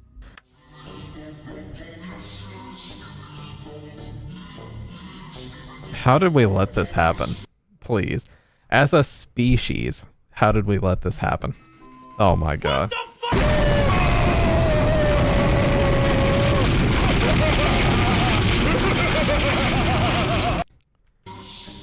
True and real. And if this isn't strange enough, the face inside the toilet bowl contracts in strange ways when it's singing the song. Additionally, it has this absolutely haunting smile on its face, which gives it more of a horror content vibe. Don't slow it down. The Skibidi Toilet rabbit hole is as deep as rabbit holes go. It's an entire universe with its own set of characters and lore that increasingly develops into something more ridiculous the more deep one dives into it. In the lore, the Skibidi Toilet race is in an eternal war with another race that has different electronic gadgets as heads. The humanoid electronic appliance heads are seemingly the dominant group that has oppressed the Skibidi race, and now the latter is revolting against The way he's describing this as if it's legit lore, he just said the Skibidi race. them. Yes, it's as uncanny as it sounds. What's been making this particular trend so detrimental to the public is that it's been drawing in people from Generation Alpha. It does that through sprinkling in different dopamine-inducing visual and audio cues that are seemingly very hooking to the younger viewers. Whenever these viewers watch Skibidi Toilet videos, they can enter into a trance-like state, which basically makes them desensitized to their Oh my god, dude, this reminds me. I saw a big, like, it was either on TikTok or Facebook or something. I saw a big, like, rabbit hole saying that this video series was, like, hypnotizing children and mind controlling them. Like, and this person, this was like it was like a presentation, dude. It was like a 50-minute long presentation about what Skibidi Toilet is doing to the youth. And in no universe is that a good thing. Grimace Shake. Oh, this was so dumb. The Toilet Brain Rot compilation, while undoubtedly harmful, is largely consumed at the viewer's own expense. But then there are certain viral memes that go way beyond just individual brain rot. They get so infamous that they end up dragging entire corporations into the chaos. A prime example of this is the Grimace Shake meme challenge. It originated on TikTok. Yeah, it was. Hosted by a creator named Austin Frazier. Afterwards, it rapidly spread under the hashtag Grimace Shake. Yeah, dude, I was fucking in the I was in the middle of all of this. I remember around the time that people convinced me to install TikTok is when this fucking trend was first popping off. God, it's so dumb. Happened right after McDonald's released a limited edition drink to celebrate its former mascot Grimace. The shake itself was called Grimace Shake, and all the videos and posts categorized beneath the hashtag had the same formula. People would drink the purple shake and wish Grimace a happy birthday, and then abruptly cut to a shot of themselves either unconscious or straight up. Yeah, there was one of the kid like hanging from a bridge, and it was a legit, like, actually very dangerous thing to do. Like, my god, all that for TikTok clout, dude, relax. While the drink does look unnaturally purple, there's nothing about it that screams. Yet within just a few days, the hashtag exploded, racking up over 145,000 related posts, all following the same format. Content creators would drink the concoction and then reenact some creatively horrific fate. Supposedly, the idea behind this was to portray that these people were being assassinated by the What the hell? mascot. This guy looks like a non-evolved version of iDubbbz. If iDubbbz is Raichu, this is like the Pikachu form. Look at this. The concoction and then reenact some creatively horrific fate. They have like the exact same, like this is literally Evolution 1 The idea behind this was to portray of that iDubbbz. these people were being assassinated by the mascot Grimace himself. This turned the entire Grimace Shake campaign into some kind of long-standing cryptic inside joke with darker implications. What's worse, or better, depending on how you look at it, is that it worked. Before the meme took off, the shake wasn't getting glowing reviews. Most people who tried it reviewed it as just another novelty menu item with not a lot of taste. But the sudden virality, regardless of how unrelated it was to the product itself, helped it dodge early criticism and eventually surpass sales projections Yeah. by over... Dude, I remember like all of the Lexingtons in my, or all the McDonald's in like South Carolina. There was like a news story about like some place, it was like Lexington, South Carolina, or one of those southern cities. Like people were going to McDonald's and asking for this, and they were just getting turned away. They're like, we don't have any more. Get out of here. Like, we don't have any more. I remember like Austin, Texas, where all the streamers was like that too. New York City, LA, they were turning people away, being like, get the fuck out of here. We don't have any more Grimace Shakes. I guarantee you they didn't expect it to take off like this, because it's supposed to be a limited menu item too. Yeah, it was like Atlanta, Georgia was like that too. Like, good lord, man. Crazy. $1 billion. So, in a more reasonable world, this probably would have earned McDonald's some well-deserved backlash. Instead, it gave them one of their most successful campaigns in recent history. That said, the sheer unhinged nature of the trend makes it a textbook case of internet brain rot. Level 2. She grimaced my shake till I... Ryrog. You know what? No comment. I don't have anything to say about that. I don't have anything to say to you right now. Let's just watch the video. What the fuck? The Lulu is the Solulu. The hell is Telling this? yourself something unlikely to happen in order to protect your peace isn't inherently a bad thing. In fact, it can help with unnecessary worrying about the uncertain, and even calm down a potential anxiety attack. But when you start convincing yourself of outcomes that are indisputably impossible and fully believe they'll happen to you, it crosses into dangerous territory. That's not self-care anymore, it's delusion. Typically, delusion is a symptom of a deeper Oh underlying... wow, you guys remember the old iPhone keyboard? Typically, delusion I miss that iPhone keyboard so bad, dude. That was my shit right there. I was so fast on that thing.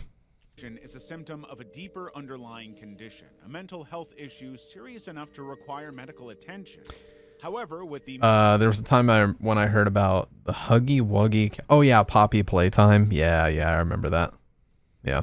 meteoric rise of social media, that kind of behavior has gone unchecked. In fact, it's even been repackaged as quirky or empowering. One of the most prominent examples of this is the now viral internet term, Delulu is the Solulu. As comical as it sounds, there are darker undertones to this phrase that often go unnoticed.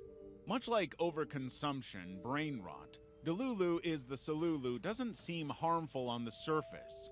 It's just people pretending their wildest dreams have already come true. In moderation and within the realm of realistic goals, this mindset can be useful. It can boost confidence and maybe even provide motivation for a person to take the first step towards their dreams. But the problem lies in how the trend promotes total detachment from reality. It encourages people to fully believe that any desire, no matter how Dude, the impossible, pandemic fucked people up big time. All the TikTok trends and everything that were going on when everybody was stuck at home and having to like go to school in groups, you know, and like socially distance and stuff, like the amount of the ratio of normal people to terminally online people. In the past, normal people were up here, terminally online was down here. The pandemic happened and it became like this. Now normal people are here and terminally online are above them. Like in terms of, you know, the people posting online, that was the difference that happened. It's kind of getting a little bit more 50-50 now, but in that sort of 2020 to 2022 range, it was really bad. That was like the worst I ever remember it being. Or far-fetched is already part of their lives. For someone gullible or struggling with mental illness, and like all lies, this also ends up inevitably collapsing and leaving the person worse off than before. The impact of this mindset has been most visible in stan culture, especially within K-pop fandoms. There, Delulu is the Solulu became a coping mechanism for obsessive fans who didn't know how to process their emotions in a healthy way. Many ended up spiraling into compulsive, sometimes criminal behavior. Things like stalking, cyberbullying, and doxing all became justified under the belief that their fantasies were somehow real. In the end, delusion might feel like a solution, but it's a slippery slope that can quickly turn What is this? brain rot into something far more serious. That made no sense. What the hell was that movie clip he was showing right there? Mewing. Oh, mewing. What the fuck? I did not expect to see mewing on this. Oh, we gotta see this. Brain rot into something Fucking far more mewing. serious. What about mogging? Mewing. For people who are chronically online, mewing is a term they've definitely heard of, or at least scrolled past once or twice. It's a running joke in many online communities, especially those that parody the whole alpha sigma male internet culture. The concept of the technique is simple. If you position your tongue in a certain way against the roof of your mouth, you can allegedly achieve a defined jaw. The only requirement is that you keep doing it for as much as you can, even if that means doing it all around the clock. On the surface, it sounds harmless. It's basically just good posture, but for your mouth.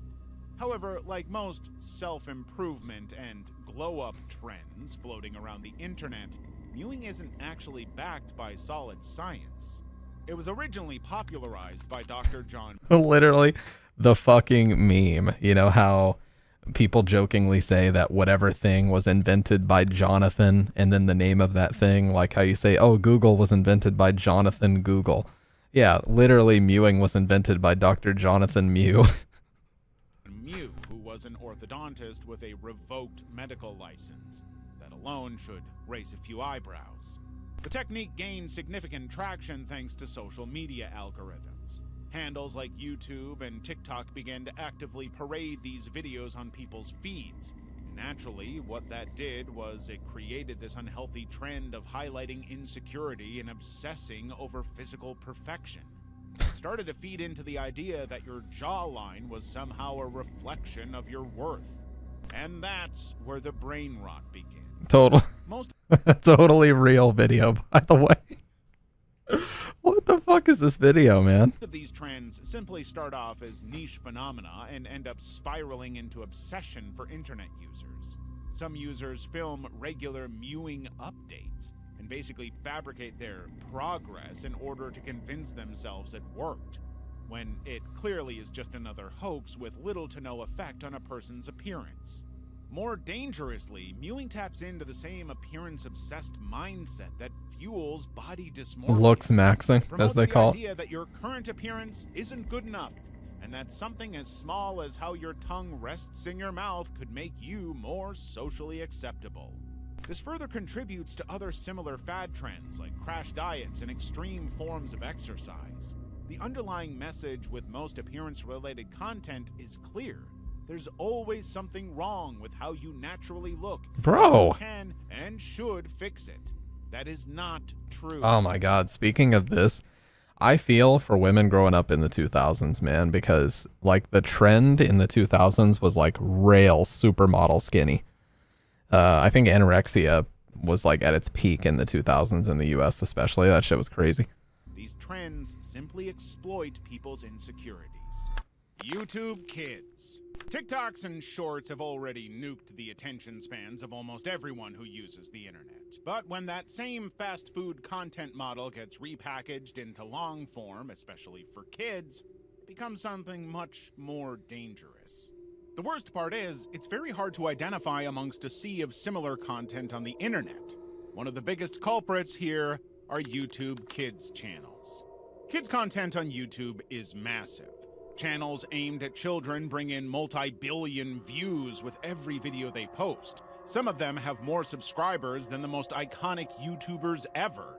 This begs the question, toddlers are naturally high energy and restless. They don't have long attention spans. So how exactly are videos that stretch from 15 minutes to hours racking up so many views? The answer is something a lot of parents probably won't want to hear. Autoplay. These videos are designed like visual traps. Their Yeah. vivid imagery and ultra-bright color palettes basically make them hypnotic for toddlers in a very extreme sense. But the real trick lies in the format these videos follow. They are essentially just short loops of catchy rhymes and goofy cartoons played over and over again for ridiculous lengths of time. The content feels long form, but in reality, it's just short form chaos on repeat. Because it's technically one video, it's much harder. Yeah. What was the show? It was called like Bluey or something. Someone analyzed it and found that it basically was hypnotizing kids and manipulating a ton of like their sensory functions. I don't remember exactly, but I know it was either Bluey or one of the other very popular kid shows on YouTube, but they're doing some weird shit with these shows, man, no doubt about it. Harder for parents or platforms to moderate or step in. There's no obvious stopping point, and there is no way for children to take a break in between episodes. It's just one endless overstimulating feed of recycled noise. And it quietly conditions these kids to crave constant stimulation without really focusing on productivity and variety. It's also exceptionally cognitively destructive for impressionable people with developing minds. It trains them to expect dopamine hits every few seconds without really being aware of the information they're being fed. In the long term, it makes it harder for children to focus or engage with anything that isn't loud, fast, and brightly colored. It overstimulates them and may even cause a lot of behavioral issues ranging from tantrums to outright learning inhibitions. So yes, it might look innocent as it is. On paper, it really is just a bunch of nursery rhymes on repeat. But unfortunately, this type of brain rot can prove to be the most corrosive kind. Level 3. That word. NPC Streamer Leak World. One of the most fleeting NPC Streamer Leak World? It's like the Skibbity Toilet thing is hypnotizing kids too. Yeah, I mean, there's people that really believe that. At the same time, there's also been, really quick, at the same time, there was also someone, I saw this totally serious article that alleged Super Mario 64 was recruiting kids into Freemasonry because of, and one of the main points they had was the checkerboard floor in the castle. Because, you know, Freemasonic lodges have that checkerboard flooring. So there's some fucking crazy theories out there, man, about all kinds of stuff. Not saying there's any validity to them, but they exist.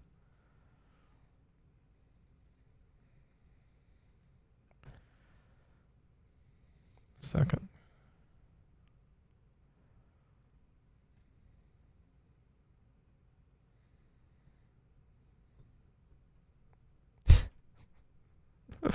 Okay. All right, back to the video. Sorry, I just had to check on something real quick. 3. NPC Streamer Leak World. One of the most fleeting TikTok trends that came dangerously close to full-on adult brain rot was NPC streamer content. These videos usually feature creators Oh, I live remember on this. TikTok and role-playing as robotic game-like characters. They're characterized by having repetitive, preset movements and looped catchphrases. It's textbook brain rot that checks literally all the boxes. Visually overstimulating, verbally redundant, and somehow endlessly watchable. The concept behind it is to mimic characters from games that have a pre-programmed set of lines and actions, like an NPC. One of the early figures to ride this wave to infamy was a creator named Leak World. He was one of the original NPC streamers, and his content was already bizarre and pointless. But things got weirder when he stepped away from the screen. His off-camera behavior turned out to be even more concerning and even sometimes downright illegal. Leak World's interactions with the real world have included multiple run-ins with law enforcement and security personnel. There are countless clips of him getting in trouble on his live streams and public spaces. Most of these interactions would end up with him in a verbal altercation with authority. There were times he went as far as completely refusing to break character even when security politely asked him to stop filming or leave the premises. He also had confrontations with other NPC streamers who just happened to be streaming a few feet away doing the exact same thing. On top of that, he was openly hostile toward his fans during live streams, especially when engagement didn't meet his expectations. His demeanor would shift from robotic to visibly frustrated if people didn't like his videos enough. But the final straw came when he was arrested for attacking a random person in a parking lot shortly before going live. Despite the controversy, or maybe because of it, LeakWorld is still active and surprisingly popular. Lobotomy Damn. Kaizen. Dude, that almost sounded like a personal vendetta. The person who made this video, it's like personal attacks that whole time. Yeah, he's done some dumb shit, but damn. If there could be a living, breathing embodiment of the Delulu is the Solulu mindset, it would be Lobotomy Kaizen. A term coined to describe the unhinged memes and chaotic content that flood the internet during Jujutsu Kaisen's hiatus periods. Given how massively popular Jujutsu Kaisen has become, it's no surprise the fandom has splintered into all kinds of subcultures. Lobotomy Kaizen is just one of them. It's basically a harmful Fucking byproduct Discord. of a fan base that's arguably grown too big too fast. What started as harmless fandom humor has morphed into something so wildly unpredictable that it's Even worse than this is Marvel. Marvel has the biggest brain rot meme sharing community probably in the world, where they just have the characters say the most benign, unfunny bullshit and share it ad nauseum on like subreddits and stuff. borderline concerning.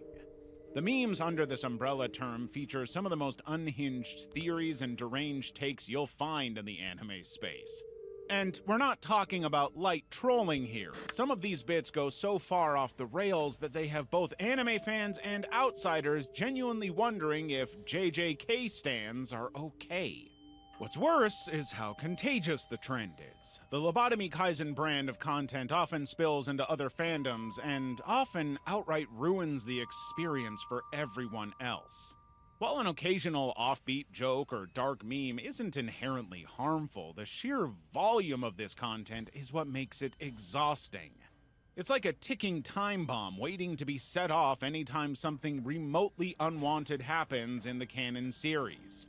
Some posts are extremely wildly inappropriate, even by fictional character standards. And yet, there's a sort of one-upping culture at play in the fandom, where fans compete with each other in the most unhinged way and try to create the most repulsive take, all for the sake of shock value.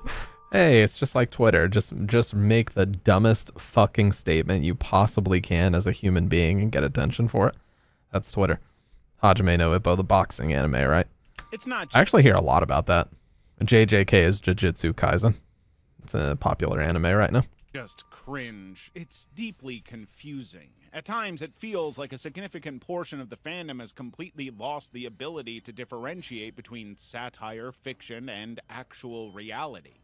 Naturally, being so immersed in this kind of content isn't great for mental health.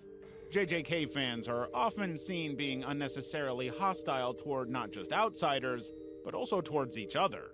Any sort of disagreement between fans ends up in a full-scale toxic fan war that basically blurs the line between real and fake.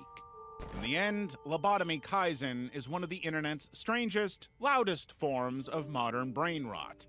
And it keeps going strong even after the manga has ended. Gojo may have died, but our commitment to the bit hasn't. So if you haven't already subscribed, what are you waiting for? Now let's get back to the video. I thought it was going to be an ad. Social experiments. The world of social experiments was once That one was called Lobotomy Kaizen, and basically it just talks to the dumb shit that they post between the manga getting updated and the anime going on hiatus.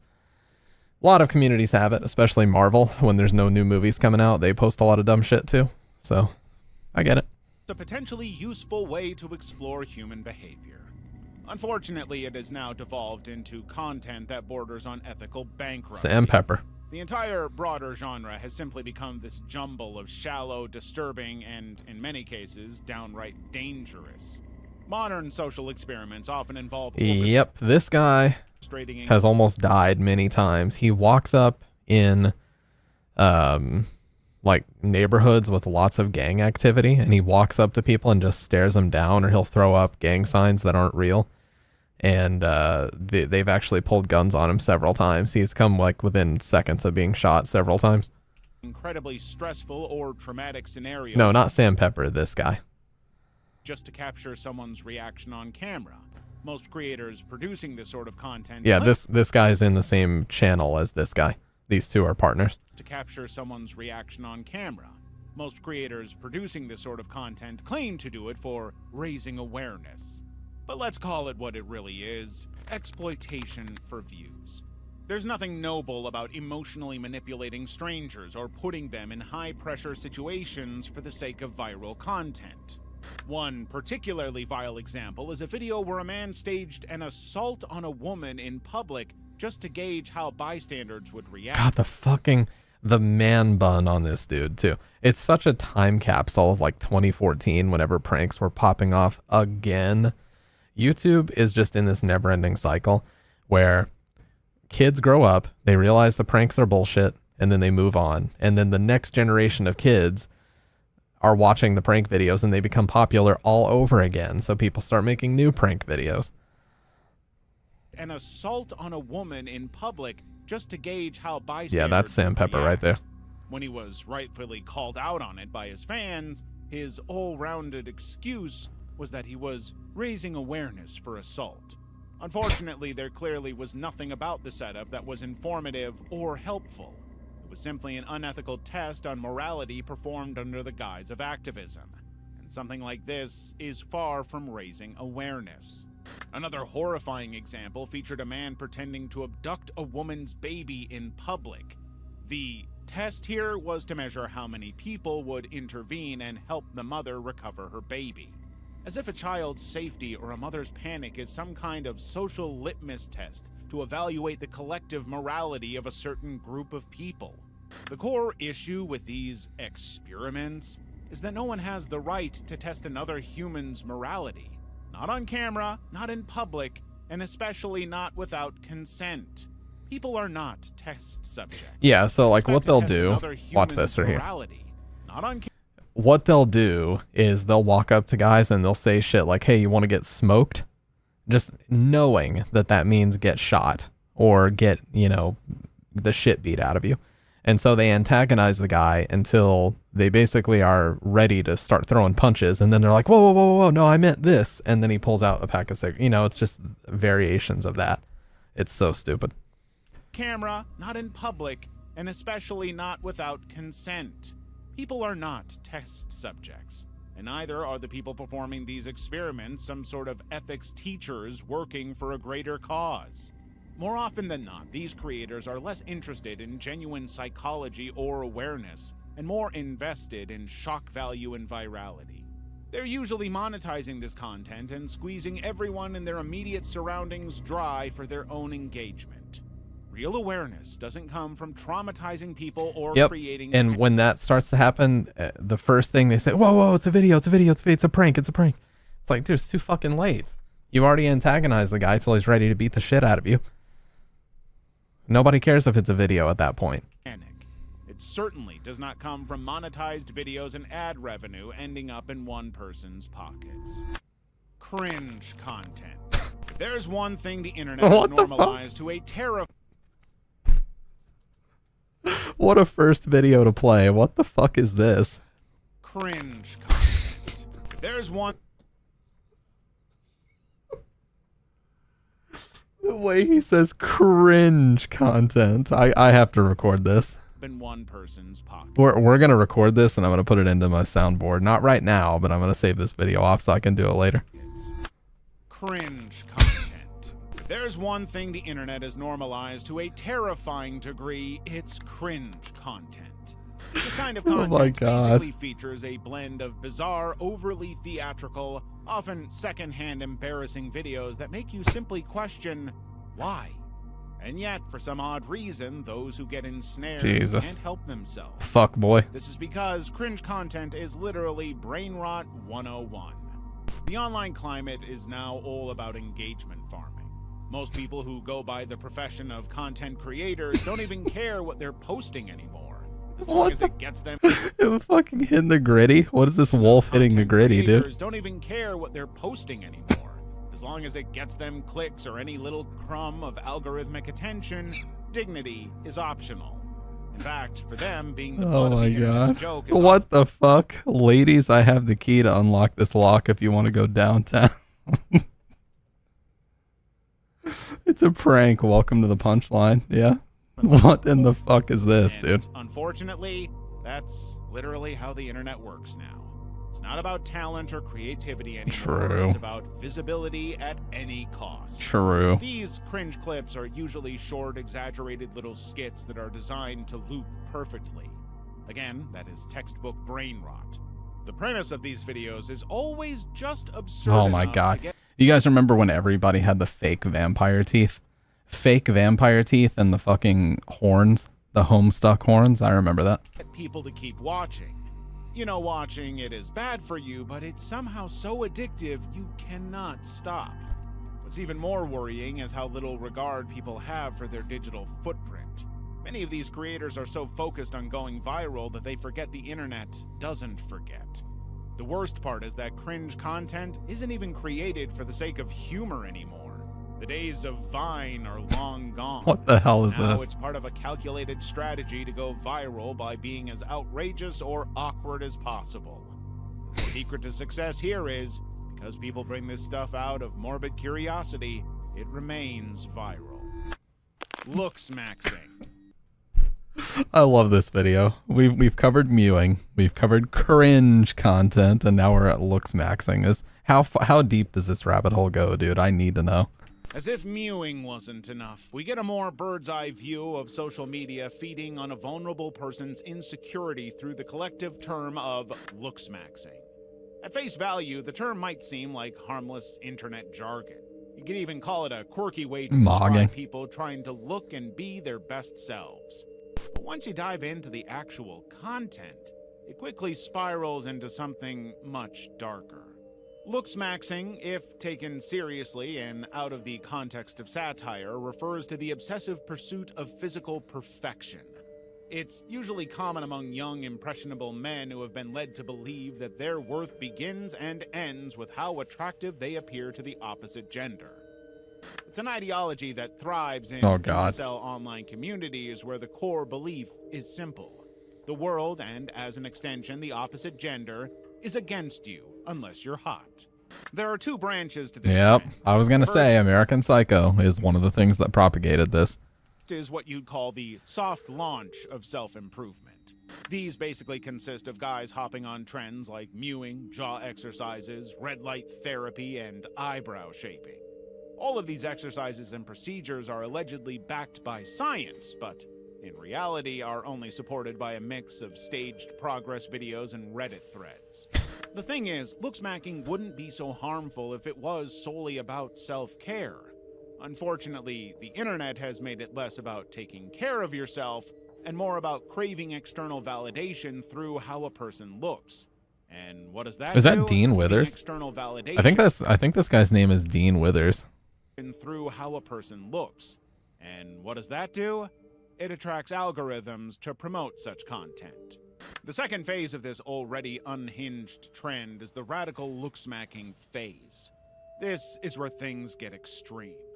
People fully immersed in it have no qualms undergoing highly risky and permanent procedures like nose jobs, buccal fat removal, limb lengthening, hair transplants, jaw implants. The list is tragically endless and terrifying. There are entire communities online that document every step of these transformations with side-by-side progress photos. Oh yeah, the Try Guys. Didn't that one guy, Zach from the Try Guys, didn't he get like a hair operation where they like took hair follicles and tried to force new hair to grow at his hairline? I don't remember what ended up happening with that. It's body dysmorphia dressed up as ambition. This sort of obsession with physical appearance isn't just self-destructive, it's socially toxic and very contagious. People who fall down this rabbit hole begin to equate validation and human connection solely with appearance. They expect the world, particularly women, Looks to pay awful. attention to them because they've put in the work. Like, anytime somebody gets those operations, it literally looks like someone injected silicone into their cheeks. You know, they're just always puffed out. It just never looks right. Particularly women, to pay attention to them because they've put in the work. They start believing that other people owe them time and energy. And the worst part is, many of them don't ever form genuine relationships, which ultimately breeds resentment in them and forces them to a toxic cycle of self-loathing. When it comes down to it, looks maxing is more about molding yourself into a marketable product, not a human being. And for communities already full of lonely, paranoid young men, this obsession is less of a glow-up and more of a slow burn identity crisis. Flame wars. The internet was once a place for genuine... Oh god, depending on how recent this is, they could talk about political Twitch streamers in this. Flame wars. Genuine heartfelt connection. In its early days, it was all about sharing art and keeping in touch and maybe even... Hey, what's up, Malum? We're watching the most disturbing brain rot iceberg right now. An occasional Only the highest quality content will do. bad selfie. But now, with how the digital climate has grown up to be, it's basically a global virtual coliseum where people log in just to fight. Flame wars are basically the internet's most persistent form of brain rot that keeps on spreading the more radical online spaces become. They've turned online spaces into rage-fueled war fronts where a single differing opinion, no matter how harmless, spirals into a series of unwarranted toxic Dude, what are actions. these videos, dude? Normal civil discussion is basically an unthinkable concept, and everything is about domination. Again, what are these videos? Fucking Doritos bags fighting each other with crowbars? What are these videos? Unthinkable concept, and everything is about domination and making the other person feel bad about themselves. And the worst part is, like most brain rot content, a lot of flame wars aren't even real outrage. It's, yet again, engagement farming disguised as hot takes. Social media algorithms reward conflict. So the more aggressive and divisive your stance, the more visibility you get. People bait each other, arguments escalate, and what could have been a civil disagreement ends with someone being harassed off the platform. This constant hostility doesn't... And this is why you never, ever, ever get into any of those back and forths with any idiots on Twitter. Because not only does Twitter reward it with engagement, it pays people for engagement now. So they will just purposefully go on Twitter, post the dumbest fucking take in their life. And then as soon as you respond, you've now taken the bait, and they will never, ever let the conversation end. There will never be any civil discourse. It'll always just be, you know, false attacks and, like, you know, going after your identity, your looks, everything.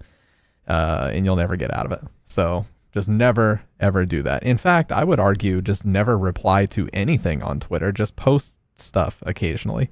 Never reply to what anybody else is posting, though. That's a recipe for disaster.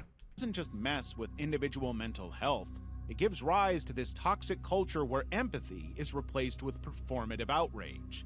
Disagreement between two parties quickly become grounds for dehumanization. I'm halfway through my 30s, and this brain rot stuff is making my brain go crazy, and if it is doing that to me, I wonder what it's doing to younger people watching this. Facts. Seriously, what is it doing to the youth? That's a good question. Of one of them, and the idea of free speech is quickly lost. What the? Ron Paul 2012, he can't win, don't jizz yourself. What the fuck? Flame wars don't create meaningful change. Neither do they solve anything. They're just joined to exhaust everyone involved and encourage even more unproductivity. Level 4. Streamer poisons food. What? What happens when brain rot actually becomes impressionable enough to start doing what it's been feared to do? It pops out people like Wolfie Coletti. Charles Smith is a 27-year-old TikToker more famously known by his creator name, Wolfie Coletti. And he, tragically, is living proof that viral clout can be a weapon if it's thrust into the wrong hands. Unlike other problematic creators who simply toe the line of decency for attention, Wolfie stunts are an outright hazard to society. In other words, he's literally putting everyone around him in danger for a few seconds of a clip with pseudo-viral potential. Yep, nuisance streamers. This is one of the newest ones, and it's still a problem, which, right now, 2 of these nuisance streamers are locked up in the respective countries that they went to visit. One of them is Vitaly, who was in the Philippines, I believe. And then, yeah, Vitaly in the Philippines, and the other one is, my brain, Johnny Somali in South Korea. They're both detained, and they're both facing several years in jail. So if they get thrown in jail, this might set a standard to where these fucking nuisance streamers can't travel to other countries just to cause problems anymore. What's worse is that, unlike social experiment creators who usually stage their disturbing content, Wolfie uses his real-life surroundings as a canvas to do the most unhinged and borderline psychotic things. And he does them with such feigned indifference that it makes his content even more infuriating than anything else on this list. While his entire online presence is filled to the brim with questionable antics, the most disturbing example is when he poisoned an entire grocery store for views.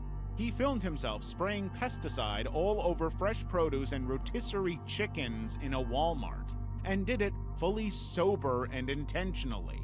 Like most of his videos, he was, yet again, completely unfazed by the literal crime he was committing, and was grinning for the camera as if he was doing a funny little bit. While he did belatedly gain realization for the severity of his actions, he'd already been reported. Charles was later arrested and charged with multiple felonies, including poisoning and criminal damage. This isn't satire. It's not even social commentary. It's just straight up reckless behavior masked as content. And the fact that And you know what? I bet there were tons of people in his chat gassing him up too. Like, lol, this is so funny, dude. LMAO, bro. Keep doing it, lol. If you know any, yeah, I remember him and that statue. And South Korean citizens usually have military training, if I remember correctly. So I don't know why he thought it was sweet to piss him off. Yeah, didn't he get the shit beat out of him multiple times too? Like, there was a guy who threw an elbow and gave him a huge black eye and, like, took him down to the ground because of that shit. Gained traction before the creator faced consequences is exactly the repercussion of the kind of brain rot we've allowed to fester online. To Nichols Groomer. The recurring theme with most of these online personalities is they've dabbled in some sort of controversy that essentially ruins their careers. Unfortunately, with some of these people, those controversies transcend beyond just spraying pesticide on produce in a grocery store. To Nichols, or Tyler Andre Nichols III, is a streamer and content creator who built his entire brand streaming on Twitch. Most of his content is identified by him talking about video games, movies, and pop culture. On the surface, he was your typical internet guy with a small following and a quirky outlook to literally everything. But for him, everything came crashing down when he was hit with some serious allegations. This is a story that is just perpetually on repeat. What the fuck is it with Twitch streamers and YouTubers not understanding that you cannot speak inappropriately with a minor when you're over 18? What is it? They just don't process that you're not supposed to do this shit. You could probably think of 25 plus people off the top of your head that have done this, just YouTubers and Twitch streamers over the years. Allegations were about him having relations with minors on his Discord server. That does not bode well for anyone. At first, Nichols jumped onto his social media handles to instantly apologize for his behavior. He admitted to everything and pretended that he was genuinely ashamed and sorry for the hurt he caused. Yeah, and to your point, Ryrog, I saw a video about a guy who was not justifying it, but he's saying, I think it comes from they were kind of loserish type people in high school. And now that they have gained this internet popularity and they're getting all this attention, they're not willing to turn away the attention because they're so attention starved. And over time, you know, you talk to this person for a few weeks and then shit escalates. And then before you know it, you're talking about shit you should not be talking about. I'm not saying it's not their fault. It is 100% their fault for doing something so fucking stupid. But the reason why they don't just reject DMs and stuff like that is because they were kind of losers in high school. Now they're popular on the internet and they're just taking advantage of that clout. They're not responsible enough to have that attention because they never had it before. Afterward, though, instead of quietly disappearing and slowly easing his digital footprint, he attempted to defend himself very poorly in several interviews and videos. Remarkably enough, most of these interviews were only set up to make fun of him, and he ended up only worsening the situation. The more he tried to explain, the more people dug into his behavior. Sigma. Sigma. Yeah, Mr. Beast had a guy working for him who had like a criminal record, and it was a very bad criminal record too. And it took that Dogpack 404 guy exposing it for him to even get rid of him. Like, he had been working there for years. No, not Chris Tyson. We're not talking about Chris Tyson. Ava, who... Oh, yeah. I was confused. I thought Chris Tyson was the shorter guy with, like, the curly hair, but I know who you're talking about now. That was its whole... That was a whole thing.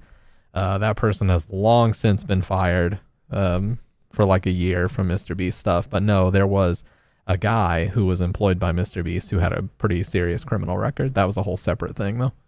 There are certain parts of the internet where the Sigma male culture has evolved past satire. As surprising as it sounds, it has turned straight into a literal lifestyle people live by, completely unironically. What started as a meme archetype based on the movie American Psycho is now being pushed as a legitimate model for masculinity. And, unsurprisingly, it's feeding the worst corners of the internet. The irony here is that the movie itself was a commentary on what someone should not be like, yet it's taken all too seriously by certain internet subgroups. In essence, Sigma culture is just in... You know what's hilarious? The lady that directed the American Psycho movie tried to turn it into a parody of the book, and she failed so miserably that people see Patrick Bateman as an icon now. She has gone on record and said she tried to make the movie make him look as dumb as possible, as self-obsessed as possible, and even closetedly gay. She said that. Like, she was basically saying it's a gay man's satire on what an alpha male would look like from his perspective. But she failed so miserably at it that people think he's cool. And she misses the entire point. What's up, Wayne? She misses the entire point, which is that that's not what it's about at all. If you read, because I just recently read the book American Psycho, it is not about any of that bullshit. So she completely misinterpreted the point. The point of the book is that to become an American Psycho is to be so consumed by the objects that you buy that you forget to be a human. And the whole point of the character Patrick Bateman in the book is that him and all of his friends are so rich and they're so on top of following all the trends and all the haircuts and all the styles and buying the most expensive clothes and stereos and apartments, and they're all competing in this weird space of like who has the best things, that the only way for them to stand out from each other, they can't even remember each other's names because they're so fucking similar. He has an identity crisis, and the only way for him to stand out is to be a serial killer. What's up, Dude Core? That's the point of the book. The term American Psycho refers to someone who is so ingrained in American consumerism and just buying things, and you've lost all sense of humanity, and the only thing left is the things that you have. And if you don't have those things, you don't know where your humanity is, because you turned your humanity into your things. That's the entire purpose of American Psycho.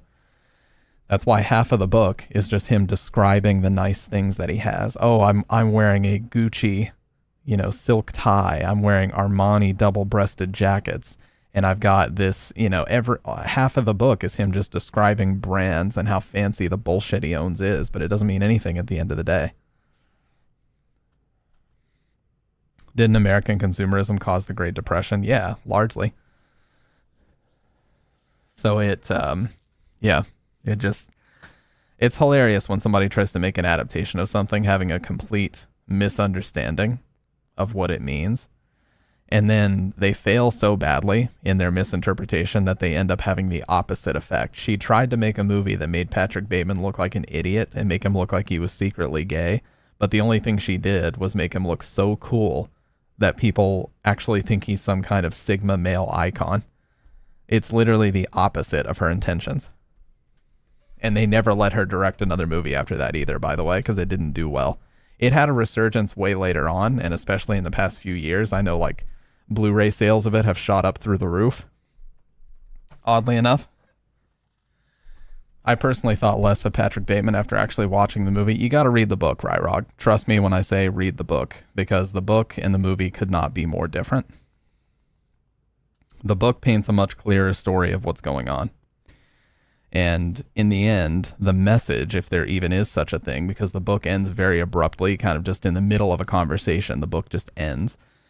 It basically is a cautionary tale that when you have so much money, that money becomes no issue, and you're in a group of people that are all perpetuating each other's delusions about things making you a better person or things making you superior than other people, the only way for you to stand out is to do something drastic and evil.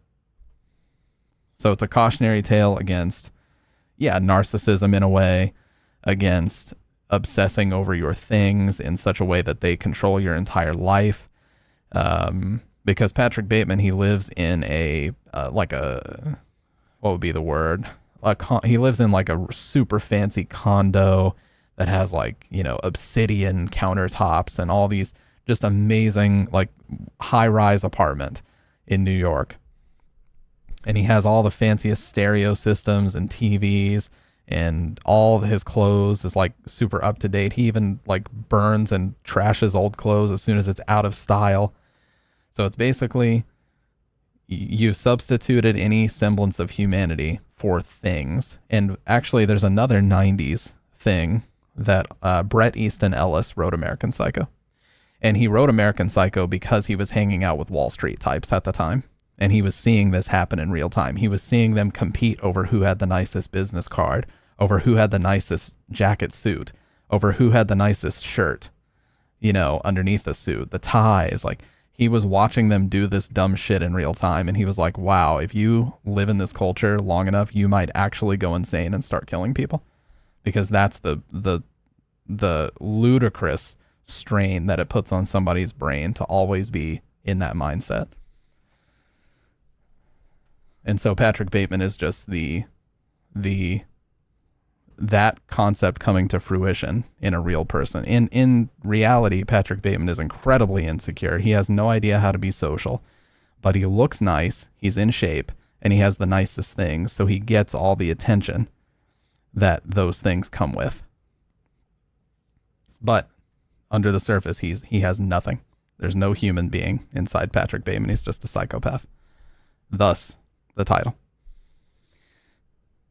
Yes, I was about to say there was another 90s, and it was Fight Club. American Psycho came out in 1991. Fight Club came out in 1997. The book did, and then the movie in 99. And Chuck Palahniuk explored the same thing. Remember how Brad Pitt in the movie says, eventually the things you own end up owning you. And what he means by that is in America, they love to sell us things. That's their number one. They love to sell us on things. Oh, you need to buy this or you're not up on the trends, or you need to buy this because it's the newest advancement in X, Y, or Z technology. And if you don't have it, you're going to be left behind. So if you spend so much time ingrained in this marketing cycle that they're manipulating you into, you end up being owned by what you own, because your entire identity is made up of what you own and not who you are. And he ends up in this so strongly that he forgets who the fuck he is. I used to think Fight Club was the bolder film, but years later I think American Psycho is the more innovative book and film. The book of American Psycho is like a 9 out of 10 for me because I got owned in Street Fighter. The book of American Psycho is like a 9 out of 10 for me because it explores concepts that are very close to the average everyday person. How many people, if they were to win the lottery, would buy the same stupid shit that Patrick Bateman buys in the book? like a Pioneer audio system that costs thousands of dollars, and they would go immediately get a super fancy mansion and just blow all their money on dumb shit, we would do it. And if you're exposed to that and you have the income that allows you to do that all the time, by the way, there's so many people that think money instantly makes you happy. How many rich celebrities are depressed, have horrible drug addictions, they're in and out of rehab, all these different things? Like, these people are not happy. Again, American Psycho, the book, is a cautionary tale of what happens when you're exposed to so much money that consumerism becomes your life. And Fight Club also explored this concept, but I think Bret Easton Ellis did it first, and I think he did it better with American Psycho.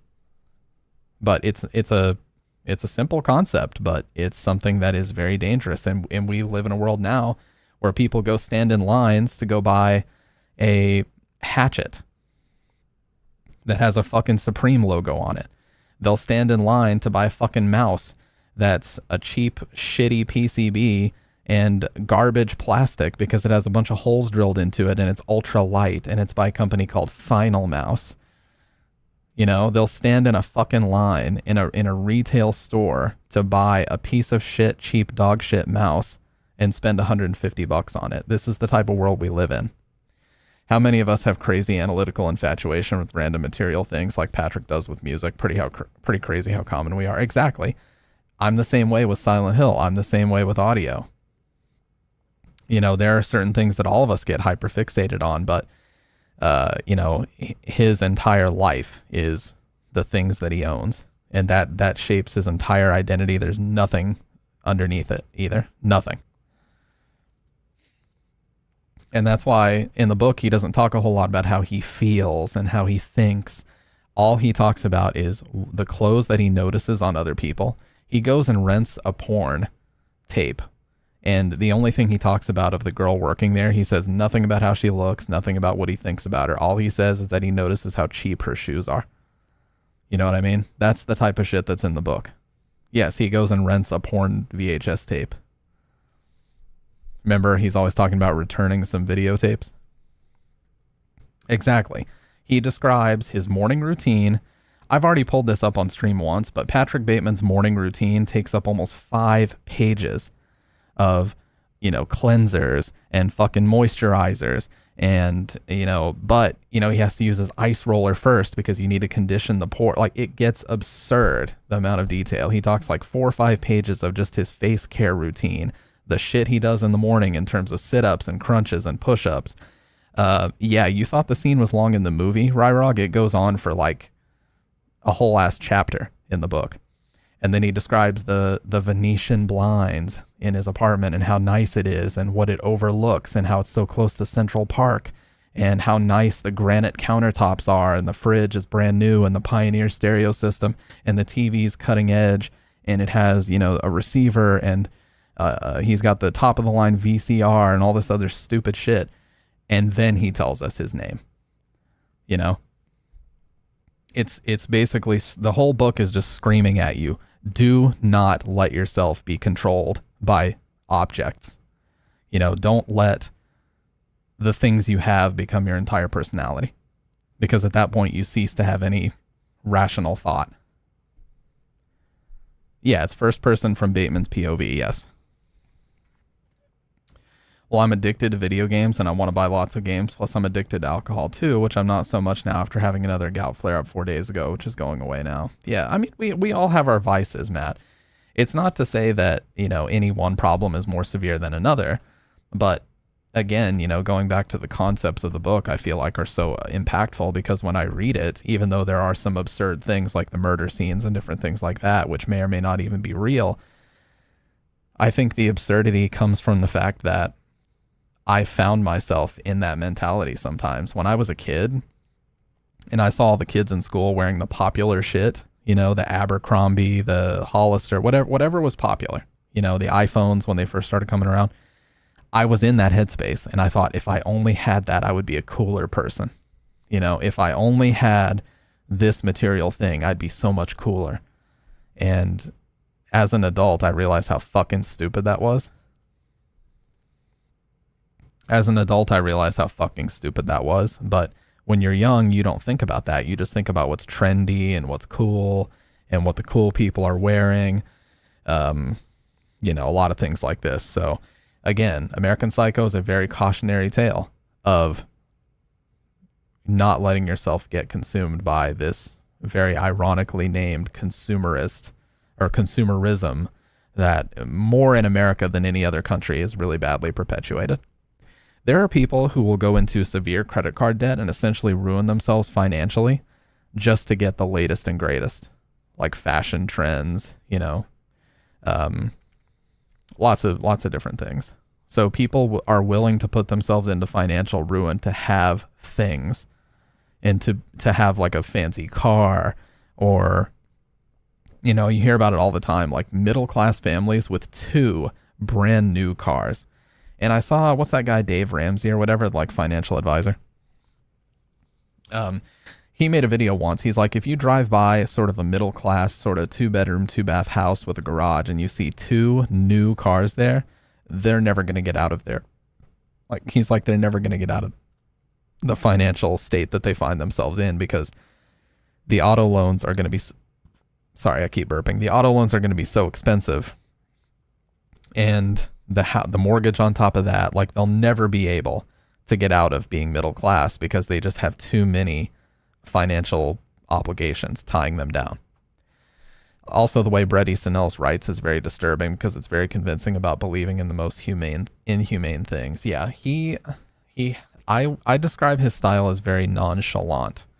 It flows very easily. You can get to the top and bottom of a page super easily, and before you know it, he's describing someone being butchered or cooked, or, you know, literally cooked, or electrocuted until they explode. You know what I mean? And it's just so casual in the way that it flows that you don't even feel like there's a difference between the Patrick Bateman that was talking about his tie and the Patrick Bateman that was talking about electrocuting somebody. It's so casual and nonchalant in both ways that before you even realize it, you're reading something graphic.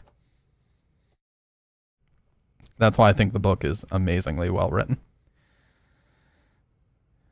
So none of my messages worked after I changed my name. What the insert Wang here? Oh my God. What message were you typing? Patrick Bateman. Yeah, he electrocutes someone until she explodes in the book. Yes. Read it, dude. It's crazy. A lot?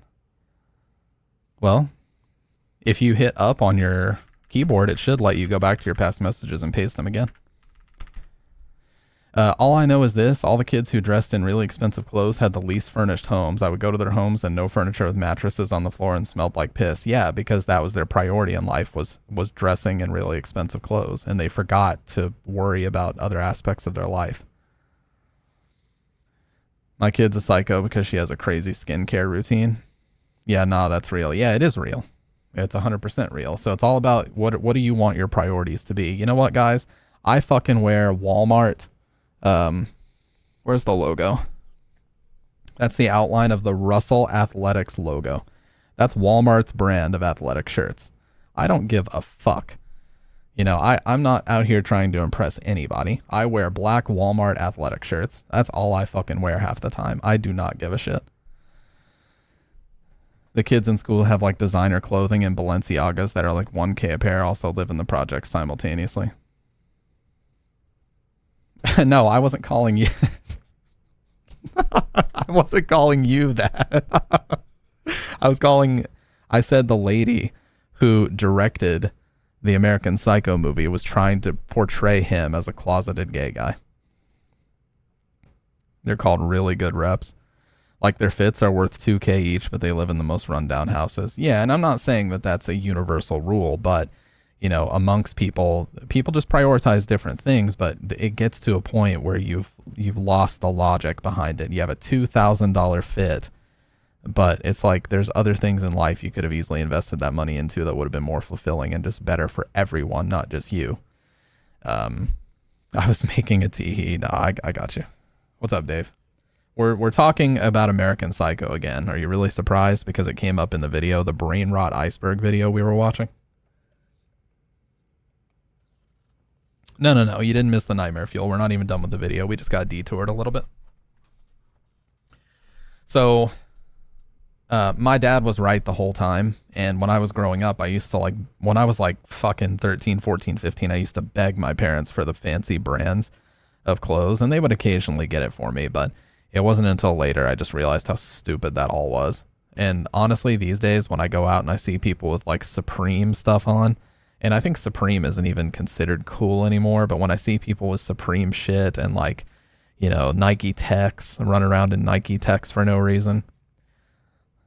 The crazy thing is that when their parents came to school to address the kids' behavior to the teacher, they always led the conversation with, my kids dress well and I take care of them, which is dumb to say. Exactly. And that exposes the literal danger and the cautionary warning of the American psycho mentality. Because I dress well and I dress in fancy brands, that means I'm a better person than you. Yeah. And that's where Bret Easton Ellis, the author, was starting to think. And he was around people that really believed this. They really believed that because they wore more expensive fits, they were better than other people. Go fuck yourself. I wear Preem daily, but usually the skate collabs. Well, what I mean is, like, when someone makes that their whole identity, it's very different. Just wearing it every now and then is not bad, but when you make it your whole fucking identity and you're like decked out in Supreme gear top to bottom, that's one thing. The only clothing I ever asked for as a kid were Lee's Pipes jeans. Yeah, dude. Once I turned like 22 and I started like being in control of my own money, I really didn't give a shit. I like very specific styles of hats, you guys know, but shit's cheap. I buy like $20, $25 hats. And I wear black Walmart athletic shirts. 95% of my life I'm wearing these shirts. If I need to go into my office or whatever, I'll put on a black dress shirt, button up. Otherwise, I don't give a fuck. You know, brands do not control me. It still blows my mind that Sigma culture uses someone like Patrick as a standard. Yeah, it's a completely misguided attempt at like making him a role model of any kind. Because whether it's book or movie, he's like the last person you should ever have as a role model. But those edits certainly do make him look cool. It's just fun. It's like a hilarious irony that's like perpetrated on the Sigma male community that they would use somebody like him as an icon when really he's just a pissant, cowardly, narcissistic egotist that has no real personality. He gets scared in tough conversations in the book. He's about to cry because his hair doesn't look right when he's at a dinner party. He's a complete bitch in reality, but he has the faux personality of dressing nicely and having the nice apartment and all these different things that he just flexes with. And that's where he makes all of his moves and manipulates all the women and everything. Anyways. No Hellstar Chrome Hearts Essentials. I feel cringe trying to wear New Balance like the kids. Oh God, dude, I just wear Nike. I know Nike is like not the most popular anymore. Like people always complain about Panda Dunks now. They're like, oh, I see them everywhere or whatever. I don't give a shit. I'm so tired of chasing trends. I really am, dude. I'm so tired of chasing trends. I just wear what I think looks cool. I don't even care that like skinny jeans are out. I don't give a fuck. You think eyeliner's in, bitch? I know it's not. I don't give a shit. You're not twice my age, Wang. You would have to be 60 years old to be twice my age. Unless you're talking to Ryrog. But yeah, let's go further in this brain rot iceberg because we gotta finish this video too. Sorry for the detour, by the way. I did not expect that to derail as much as it did. Apologies. I gotta push the chat up like a couple pixels. Incel ideology in a new suit. Now, we all know looks maxing only got men obsessing over their bones. Yes, this whole conversation started because of a segment on looks maxing, by the way. Structure and jawlines. Sigma culture, on the other hand, has now reinforced its own entitlement. It made them believe that fine-tuning their personalities into a high-value man would get them all the fame and respect. Hey, really quick, you guys know who I respect for this? Insane Clown Posse. You know why? You guys know how they have this whole gimmick about Faygo soda? Where they shake up the 2 liters of Faygo and spray it all over the crowd and shit? They do that because they grew up in Detroit and they were poor as fuck. So they said when you're that poor, the only thing you can do to be cool is make being poor cool. So they took the cheapest, you know, most chemical flavored, sugar riddled soda, which is Faygo, which is still by far the cheapest soda available anywhere, and they made it their identity because they think that it's more important to teach people that make what you are cool instead of trying to buy something to make you cool. And I respect the fuck out of that message, even if it's displayed in a weird way where they like, you know, buy a shit ton of 2 liters and spray it all over the venue that they're at. I think it's a noble message, and way more so than, you know, some artists going out with like, you know, diamonds and shit and always trying to, you know, flex how expensive their watches are and stuff like that. Unfortunately, they don't have much to back that up. The additional little problem here is the fact that the Sigma culture is built entirely on isolation and emotional detachment, as if being distant, cold, and downright disrespectful to certain marginalized groups would fortify a person's own superiority. It makes people become more withdrawn, paranoid, and ultimately bitter. People following this trend unironically convince themselves they're different. They're not like other men, and certainly too good for the beta masses. They glorify being alone, but only because they believe the world has failed to recognize their supposed value. And when others, especially women, don't give them... Yeah, this is basically how Patrick is 90% of the time in the book. Whiny, nervous, not willing to confront anybody about anything, but he likes to ask passive-aggressive questions. He's literally just a bitch in the book. And in the movie in a lot of ways. Gerbo and Dirk were there. That's what I went for. Trippy was ass. Ski Mask was trash. Yeah. The attention or admiration they think they deserve, they lash out. And that lashing out manifests in deeply toxic behaviors or even violent ideologies. Their core belief literally is that the world is wrong, women are shallow, friends are fake, and society is broken. What's worse is that these communities encourage this downward spiral. They mock empathy and vulnerability and treat emotional growth like a weakness. So, there's literally no escaping it. You're constantly being fed some highly damaging ideologies that are bound to rewire your mind somehow. Semi-truck accident. Though the consequences of How is this brain rot? Yeah, him and XXXTentacion were good friends. Yeah, they were for lifers for sure. And that's probably why he does that. But yeah, they collabed a lot when they were both like coming up in the SoundCloud era.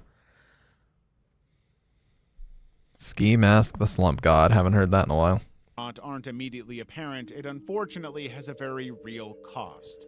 And truck driver Danny Glenn proved it. In January 2020, I recognize that photo. A 38-year-old truck driver plowed his tractor trailer into stationary traffic on Interstate 10 in Arizona. The result of the crash was 6 cars totaled and 5 people killed on the spot.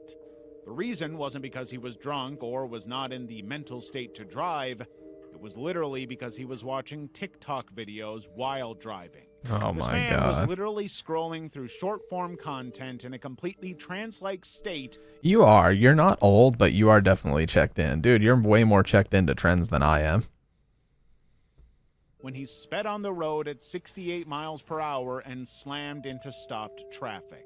What's even more infuriating is that investigators pulled up evidence showing he'd watched multiple videos seconds before the crash. He initially claimed that he was simply distracted because he got a notification from his work tablet. This claim was quickly debunked when authorities tapped into his phone. It was literally the direct result of a full-blown addiction to hyper-stimulating content. Tinner was sentenced to 20... Well, dude, Ryrock, some of the craziest true crime stuff we've ever watched on this stream happened in and around the DC metro area. So that's totally believable.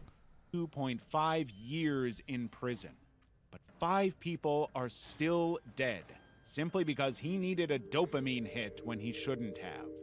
This is what happens when brain rot stops being a joke and starts actively rewiring attention spans. People like Tinner aren't anomalies. They're a chilling glimpse into what the future could be like if everyone became dependent on constant overstimulation. Level 5. God. Online extremism. This, Christchurch yeah, I think this channel's AI. Check this out. level 5. Online Extremism. And he's misspelled and mispronounced several things. I think this channel's like entirely AI, actually. extremism. The Christchurch mosque shootings may just be considered one of the primary examples of the long-term consequences of online extremism going unregulated for Dude, what about Elliot Rodger? That guy like claimed to be king of the incels and he went and like shot up a college campus. so long. There's been lots of examples of this. This kind of content goes beyond just brain rot or content addiction. It veers into something so horrendous that it radicalizes people into committing the unthinkable. Brenton Tarrant was a self-proclaimed online troll who was responsible for the 51 people dead at the exceptionally tragic Christchurch mosque shooting in New Zealand in 2019. The thing is, before he did it, he spent years lurking in online spaces like 4chan and 8chan.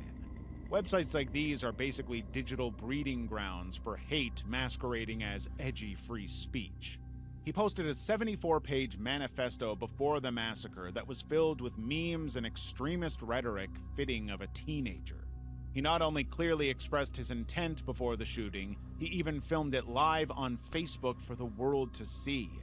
The post that contained the link was shared on 8chan. It was basically a final call in which he stated that he was going to finally move on from shitposting and actually do something about the invader. Yes, he explicitly used that word before taking dozens of lives. What made it even worse was that he casually mentioned some highly... Oh yeah, didn't he say yeah, he said subscribe to PewDiePie. This was a big deal on YouTube. I remember this shit.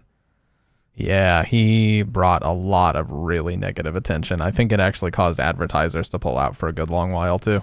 Influential internet figures like PewDiePie, who were completely unrelated to anything Tarrant was promoting. This further fueled more unwarranted hate and literally worked the way Tarrant had planned. Everyone was turning on each other and reputations were damaged. The problem here is, what Tarrant did wasn't just a hate crime. It was a calculated, online cultivated act of terrorism that was showing symptoms way before it was committed. So technically, it could have Wale, been stopped. I remember Wale. How volatile the global climate is right now, the internet... I think Five Nights at Freddy's is still brain rot, but only certain parts of the community. If you just play the games and accept what the games give you as story, then fine, no brain rot here. But the brain rot starts with the YouTube channels that have like hours and hours and hours of lore that people have legit just made up in their heads and are pretending is real, but actually isn't. That's where the brain rot begins with Five Nights. The internet has become a playground for fostering extremism in all sorts of spaces. People confuse hate speech with free speech, and by the time someone's calling another person out, another person has already done the unthinkable. Brent Tarrant's hate crime isn't an isolated case. He was just one that thankfully received a lot of coverage. There have been so many before him and so many after him who did exactly what he did. They would hang around radical online spaces and would often stop their cycle of hate on a crime. The worst part is, these people often announce themselves before doing anything. They lay out every step of their plan in their respective communities. And nobody pays attention till it's too late. Just like the guy that went and shot up like a yoga studio too. Sometimes even in shocking detail. But because these communities are so poorly monitored, warning signs are ignored until it's too late. But we should know that better safe than sorry shouldn't be something we say after lives have already been lost. Cha-Cha Slide. Putting your... Okay, please explain to me how this is further down than the other one. Self and everyone around you in Unless they're literally not talking. They can't be talking about the dance. No fucking way. Cha-Cha Slide. Putting yourself and everyone around you in reckless danger on the road for a TikTok trend. I see it, I see. Stupidity. It's attempted... And everyone who tried to hop on a TikTok bandwagon that involved an on-the-road challenge seriously needs to reanalyze their priorities. We've seen countless goofy cha-cha slide dance trends come and go, with most of them being fun and harmless. But when dancing to this song shifts from a dance trend into a full-blown driving stunt, it becomes clear that this isn't about harmless fun anymore. Hey, what's up, Adipie? It's now shifted into shock value and engagement. We're watching Most Disturbing Brain Rot Iceberg right now. The so-called cha-cha slide driving trend first surfaced in 2020. It had people swerving their vehicles to the beat of the song on actual busy roads and around oncoming traffic. Right foot, let's stop. Left foot, let's stop. Cha-cha now, yo. Using multi-ton machines to perform what is essentially a TikTok dance was, quite literally, a disaster waiting to happen. And the worst part was that the people participating in the trend weren't just risking their own lives. Every driver, pedestrian, or cyclist nearby was automatically dragged into their stupidity. Many of the videos at the time openly hinted at crashes and drivers losing control of their vehicles. Some even blatantly joked with the captions like, "almost didn't make it," as if that's somehow... Well, see, what you're describing is harmless brain rot, though, Matt. Those are just games. Those are totally harmless brain rot, just like the Skibbity toilet videos or whatever. Like, if you're just joking about it, watching it in a meme sense, then what the fuck ever. But this, when it starts making shit dangerous for other people, that's when it devolves into something really fucked up. Some even blatantly joked with the captions like, "almost didn't make it," as if that somehow made it funnier. Even more concerning was the fact that TikTok never really took the trend down. The videos stayed up and basically sat there, racking up millions of views. And while, thankfully, there weren't any confirmed accidents tied to this trend, that shouldn't be the benchmark. Why should someone have to die before we admit that a trend is dangerous? Level 6. 8chan. If Brent Tarrant wasn't proof enough of how malicious the internet can actually be, there's literally a copycat mass shooting that happened at an El Paso Walmart in 2019. Eerily similar to how Tarrant operated, 21-year-old Patrick Crusius... They used the same photo. That's not him. Eerily similar to how Tarrant operated, 21-year-old... Look, they showed this guy's photo earlier. Look, is he Danny Glenn Triner? Or is he this guy? Which one is he? A 38-year-old truck driver plowed his tractor trailer into stationary tree, and truck driver Danny Glenn See? And then here they show him again as a different person. What the fuck? Eerily similar to how Tarrant operated, 21-year-old Patrick Crusius drove over 600 miles to El Paso with one goal in mind. He had decided to carry out a radically motivated massacre inside a Walmart, which ended with 23 deaths and over 20 injuries. McLovin, good God. Ironically, even his reasoning was the exact same as Tarrant's. White supremacy fueled by internet brain rot, basically. Before the shooting, Crusius posted a manifesto online in almost the same fashion Tarrant did. His 2,300-word post was directly inspired by Tarrant's manifesto. In it, he rambled about a so-called Hispanic invasion and recycled the same hate speech about ridding America of invaders. The manifesto didn't just appear out of thin air. It was posted on 8chan, a platform that didn't just appear. He said, fuck this. Fuck this is going to be so shit, but I can't wait any longer. Do your part and spread this, brothers. Of course, only spread it if the attack is successful. I know what the media is going to try to frame my incorrectly, but y'all will know the truth. I'm probably going to die today. Keep up the good fight. Fucking idiot, couldn't even spell right. Here out of thin air. It was posted on 8chan, a platform that had already become a horrifying breeding ground for extremist hot takes and literal to follow through. What makes this even worse is that Crusius knew exactly what he was doing. It was literally a rinse and repeat of the Christchurch massacre. And in his mind, he genuinely believed he was doing the world a favor. Imagine being so far gone that you think killing innocent people is your responsibility. He's since been sentenced to multiple life terms with no chance of parole. But the damage is done and it's irreversible. The fact that someone could be pushed this far just through online content proves how serious this issue really is. QAnon. Oh, wow, there's still more. Oh, there's a whole other level. What the oh, never mind. No, that's still not it. Holy shit. Igor Lannis was a 53-year-old from Michigan who opened fire on his family and ended up killing his wife and fatally injuring his daughter. He even killed... I actually have to pee really quick, you guys. Sorry. 1 second. And then we'll finish out this video. Isn't Twitch a place for extremist hot take with 1 day suspension? Hey, no comment. Twitch moderation staff, I got no comment about that. I said nothing about it. It was just a statement, okay?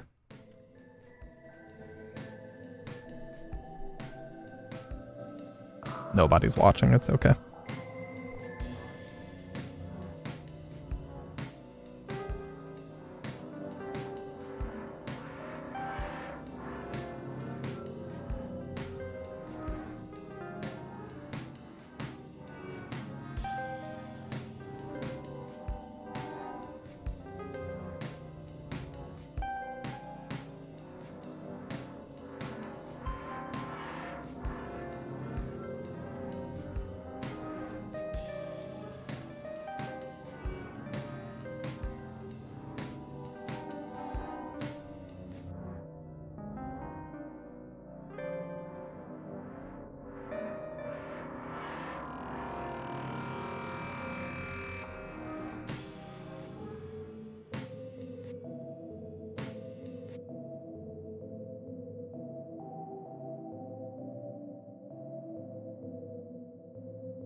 Alright, sorry about that. Let's finish this video.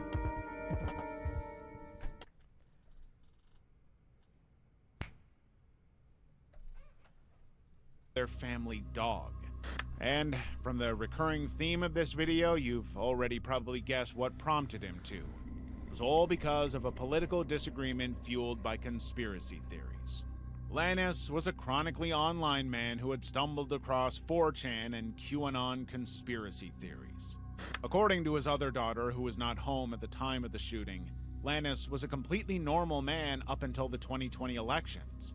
That's when things started to spiral for him, and he became hyper-dependent on radical online communities. He became deeply involved with QAnon theories. At its core, the movement claims that Donald Trump is secretly fighting against hidden government networks that supposedly control everything from behind the scenes. It also branches into election conspiracies, anti-vax rhetoric, and pretty much every far-right internet rabbit hole imaginable. In theory, QAnon could even be categorized as a cult, and honestly, it wouldn't be that much of a stretch. Oh my god, 258,000 people in there is kind of crazy. That QAnon didn't emerge out of nowhere. Like the recurring pattern we've seen before, this particular movement also had its core ideas originated on forums like 4chan before gaining mainstream traction.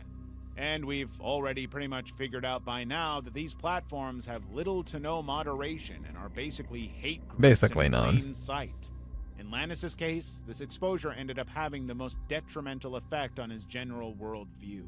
He was a man who went from being a regular suburban dad to someone who genuinely believed he had to take action to save the world. Except that action involved his wife and trying to kill his daughter. This is what happens when extremist content isn't treated like the digital biohazard it is. People don't just get brainwashed, they get dangerous. And while Lannis was shot dead by police on the scene, the damage was already irreversible. Another reminder of what brain rot can fester into, if not... That's a little bit further than brain rot, my guy, but I understand your point. But that's a bit further. ...controlled early on. Level 7. Discord grooming. Discord is known for being a casual online network space where people of the same interests get together for, well, discussing their interests. On the surface, it's a fairly safe online space that allows people to express themselves in their perceived safe communities. But the thing is, like with most corners of the internet, Discord has an extremely dark side, and it's one that doesn't get talked about enough. On the platform, there are so many underhanded servers that exist and have continued to exist under the radar. The moderators of these servers work around the loopholes of the... And this is why I never join any server that has an NSFW channel, and if I'm in one that has it, I disable. Because basically, if you have an NSFW channel, usually you have to go to a different one to get like a specific role that will let you view it. I always decline the role. I only am in one server ever that has had one, and I declined the fucking role, so I can't even see it. I refuse. And I will never make an NSFW channel in my own Discord either. People have asked me, and I said, hell fucking no.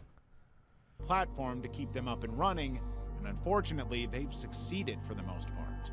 They hide behind vague names or private invites that promote some seriously unhealthy behaviors. Most of the language they use is also highly covert lingo that basically renders them completely immune to censorship rules. They also have multiple backup servers. Why would people want that? Because gooning is one of the strongest things on the internet, and for some reason they want a fucking, like, I don't know, they want like an anime porn and a fucking, you know, NSFW Street Fighter mod channel probably. I don't fucking know what people are doing these days, dude. I really don't. But they probably want some stupid fucking channel where they can just goon and look at photos all day. That add people into them automatically. Now, why would some random Discord servers need to be covered up this much? Well, these servers are essentially unsafe hotbeds that prey on the weak and vulnerable. Most often than not, minors end up in these servers as a form of escape, only to find themselves in extremely destructive communities that glorify harmful coping mechanisms. Nah, the difference is, Ryrog, I'm okay with being called old because I'm comfortable with my age. I really am. I am perfectly happy to be 30. For relationships that cross a lot of boundaries. The problem is, the content posted on these servers isn't just edgy talk. These servers actively foster harmful environments that feed into unhealthy habits and mindsets under the guise of support or vent spaces. They're also really hard to track. Discord moderation tools aren't always enough, and many of these communities fly under the radar by using coded language or emojis to bypass filters. It's yet another reminder that not every community is a safe one. The biggest problem here is that Discord is literally just surface internet. It has nothing to do with the dark web, nor is there anything openly criminal about it. Yet it harbors horrors that are beyond comprehension. Imagine how bad things are in other more obscure spaces of the internet. Serpent DNA. In 2021, a California man named Matthew Taylor... Yeah, Discord, it's tough because, again, like he said, these servers do a lot to cover themselves up, and you have to get very particular roles to be able to see everything in a server. But yes, it is absolutely true that there are some fucked up beyond belief servers out there that have some of the most depraved shit you will ever see in your life. And A lot of them have been reported, and a lot of them have been dealt with, but it's like it's basically like privatized 4chan. You know, they're sitting, instead of posting on 4chan, they're sitting in these private servers just planning shit and acting out stuff and manipulating, unfortunately, minors. It's crazy. But the meme about Discord moderators exists for a reason. That's all I'm going to say. Coleman his 2 kids because he genuinely believed they had serpent DNA. Some might act like this came out of nowhere and there were no warning signs at all.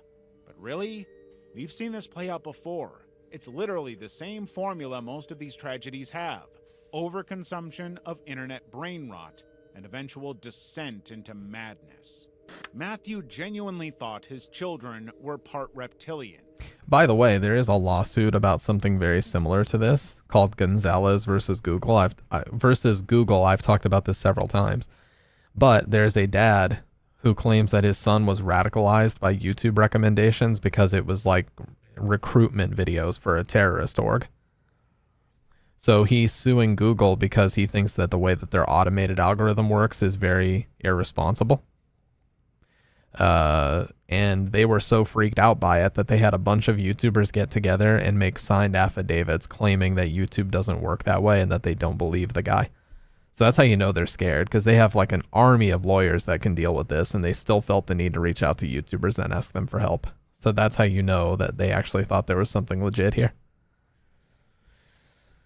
And that it was his duty to eliminate them before they could destroy the world. Where did that idea come from? Straight from the depths of the internet.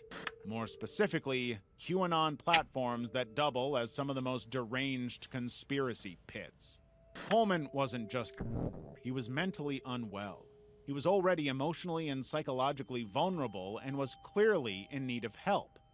Instead of getting some, he unfortunately got wrapped up in a rabbit hole of radical online content that continuously fed his delusions. These conspiracy theories blurred the lines between fiction and reality for him, and he genuinely began to believe sci-fi plots as the truth. What's worse is that he has since been declared incompetent to stand trial. According to reports, the man is barely coherent in jail and has tried to harm himself multiple times. He's also highly delusional and is still not able to perceive the gravity of what he's done. In fact, certain sources say he hasn't even realized his children are dead. This is, yet again, another deeply tragic example of overconsumption of unchecked digital extremism.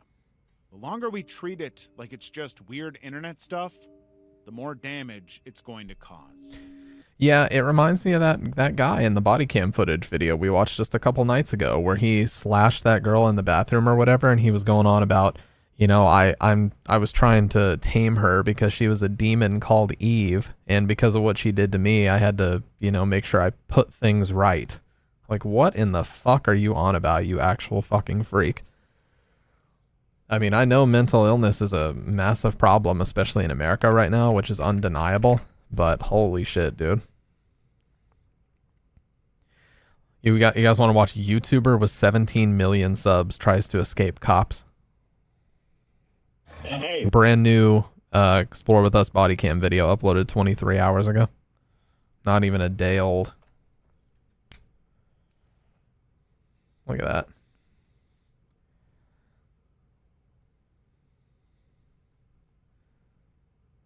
Wake up, man. I don't got all day for you. Wake up. Wake your ass up. Weed and a ton of fireball. Homie is messed up. Just put your arms like you're praying. Jesus. Weed and a ton of fireball. What the fuck? Already this guy needs some extra jail time for that combo. Look at what? Like you're praying. Yeah, just like palm stuff. No, I'm about to get chased! You won't believe who it is, Sarge. It's YouTube boy.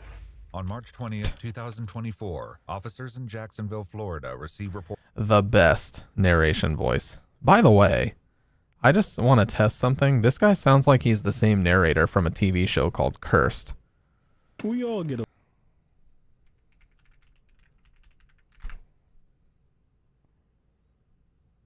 Music's Dark Side.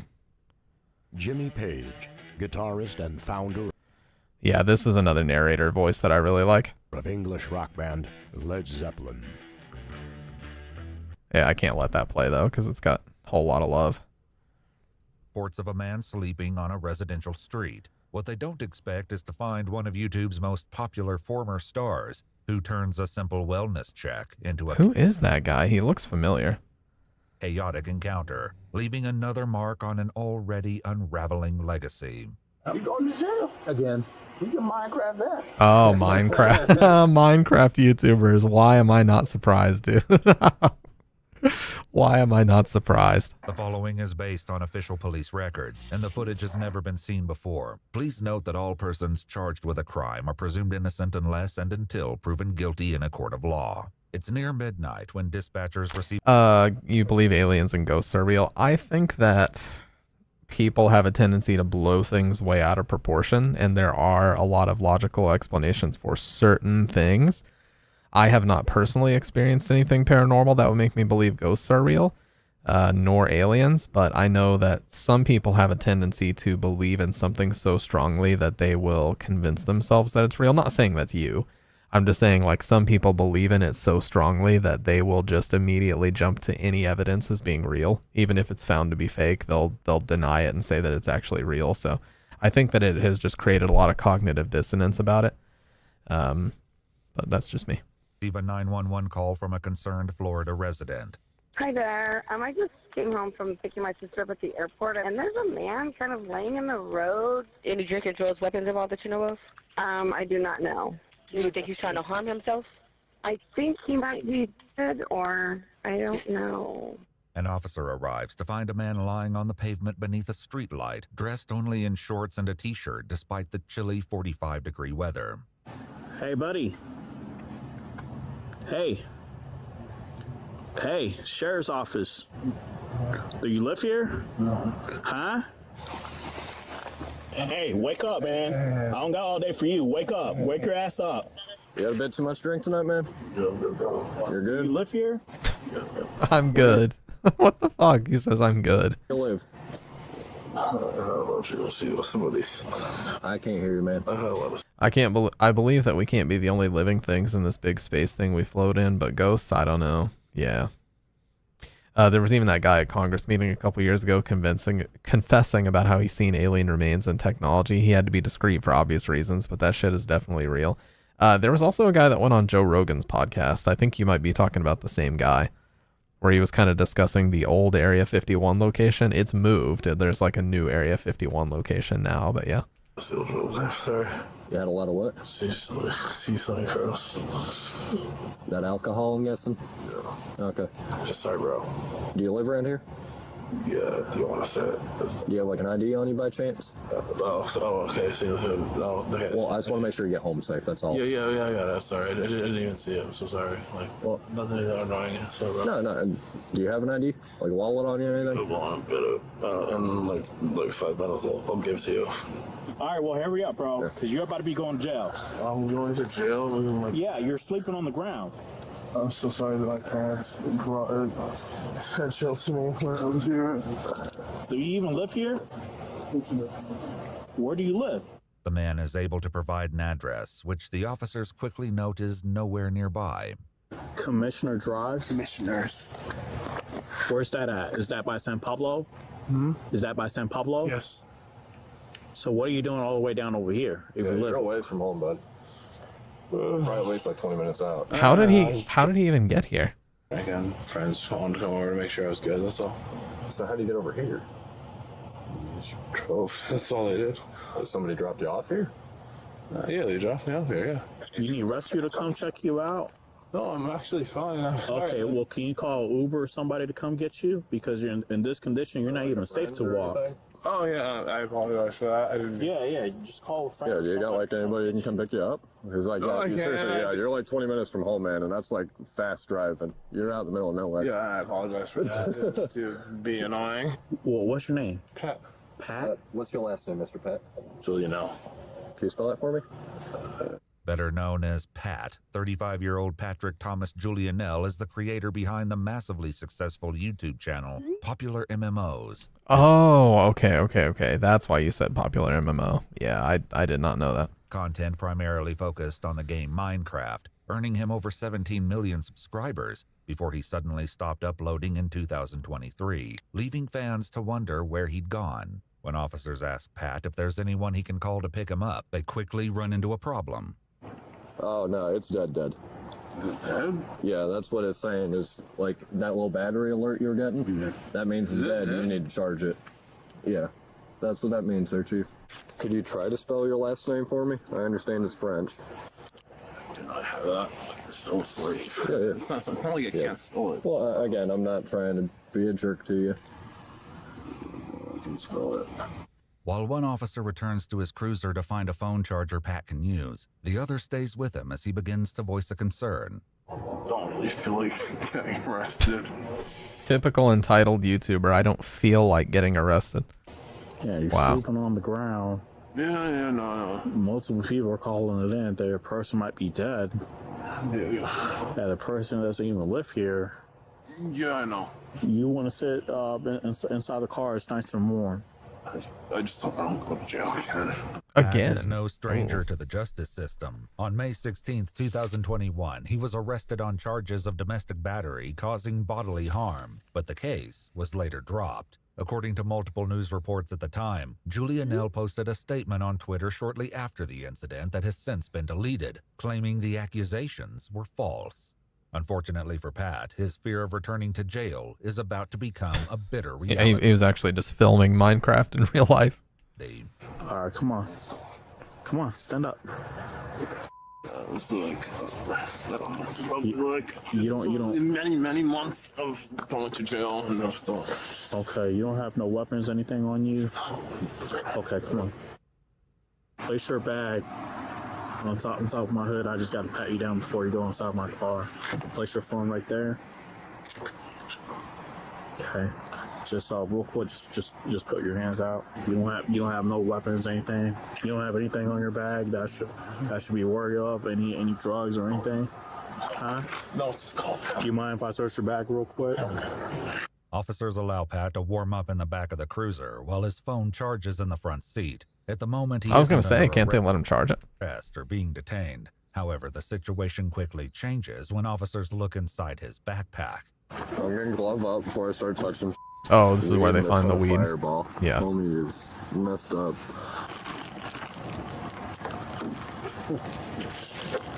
Bruh. That's why I asked. I knew. I knew. He spelled his own last name wrong. What's his name? Patrick Julianel. Could you try to spell your last name for me? I understand it's French. It's not like I can't spell it. And then spells it wrong. You can spell it. It's not like you can't spell it. Is it Julianel? Simmons 94, because you might have to call it Sarge. As one officer steps away to pull his criminal history, the other confirms his suspicions that Pat is indeed the well-known YouTube star. Hey, quick question for you. You used to play Xbox or anything like that? Not Xbox. I never played Xbox. You didn't have like a YouTube channel? YouTube, yeah, but not Xbox. What was the YouTube channel about? Video games. What type of video games? Minecraft. Minecraft? Oh, okay. YouTube, All the right. ultimate YouTube crash out right here. All right, thank you. That's YouTube boy off Commissioner Drive. I have no idea what that neighborhood even is. They probably know it because he was getting swatted a bunch. That's probably why they knew it. The commissioner means nothing to me. You know where you did the 51 for that fraud case, right? With St. Johns County. Oh, that? Yeah. Oh, God. Okay. Yep. With the airstrip. Jeez. You have a city councilman at every house like $2 million and up. That's why I'm like, you got it. I didn't know that was commissioner. Okay. The officers read his Miranda rights before attempting to question him about the items found in his backpack. Just checked out the bag there. Yes. I mean, there's nothing to that. So, well, hey, you had the big old bottle of Fireball, which probably explains why you're... Yeah, you can have alcohol, right? That probably explains part of why you were passed out on the sidewalk there, right? So, what Fucking about the Fireball weed is so in the bag? nasty. Well, let me enlighten you here. This weed in the bag. The nice little jar. It's a candle jar. It's not a regular. There's no prescription, no nothing. Yeah. It's like you got this on like a med card, because that doesn't come like that. So, what's up? You don't know you're drunk? Have you been smoking? Damn, as it is well? cold. It is cold. You can see their breath. That's the funny part. You don't smoke, but you have marijuana. Yeah, well, so why do you have the jar of pot? What? Alright, fair enough. Yeah, cool. Ending their brief interview, officers make the determination to place Pat under arrest, but they're about to learn that Pat has no intention of making it easy. All right, step out real quick. We're just gonna place you in Dude, handcuffs. these Minecraft YouTubers need to be studied, man. What is the deal with all of them either being horrible people or having criminal records or doing insane crash outs like this? Sky Does Minecraft went insane too. Like, what is going on, dude? I hear Sky Does Minecraft has like a new channel now, but he definitely had some crazy shit going on. All right, turn around real quick. Yep. Just put your arms like you're praying. Look on what? Like you're praying. Yeah, just like palms touching. We're not doing this. Bro, you're not going anywhere. Stop, resisting. Stop resisting. I said we're good already. I said we're good. Buddy. Stop. You're way too drunk to resist arrest, Why do buddy. you keep saying stop when I said good? Stop. Just face down. I said we're good, buddy. I said we're good. Put it right in my ear. Yeah, no. Hey, you about to get tased. I already told you. You are about to get tased. Yeah, he was trying to get his body heat up by getting a brisk run in. You are about to get tased. You are about to get tased. I got him. Get your cups. I got him. I'm saying Right. good. Yeah. Resisting what violence? Yep. Good. You don't have to tase me. I said I'm good. Get your ass up. I have an open unit. Stop.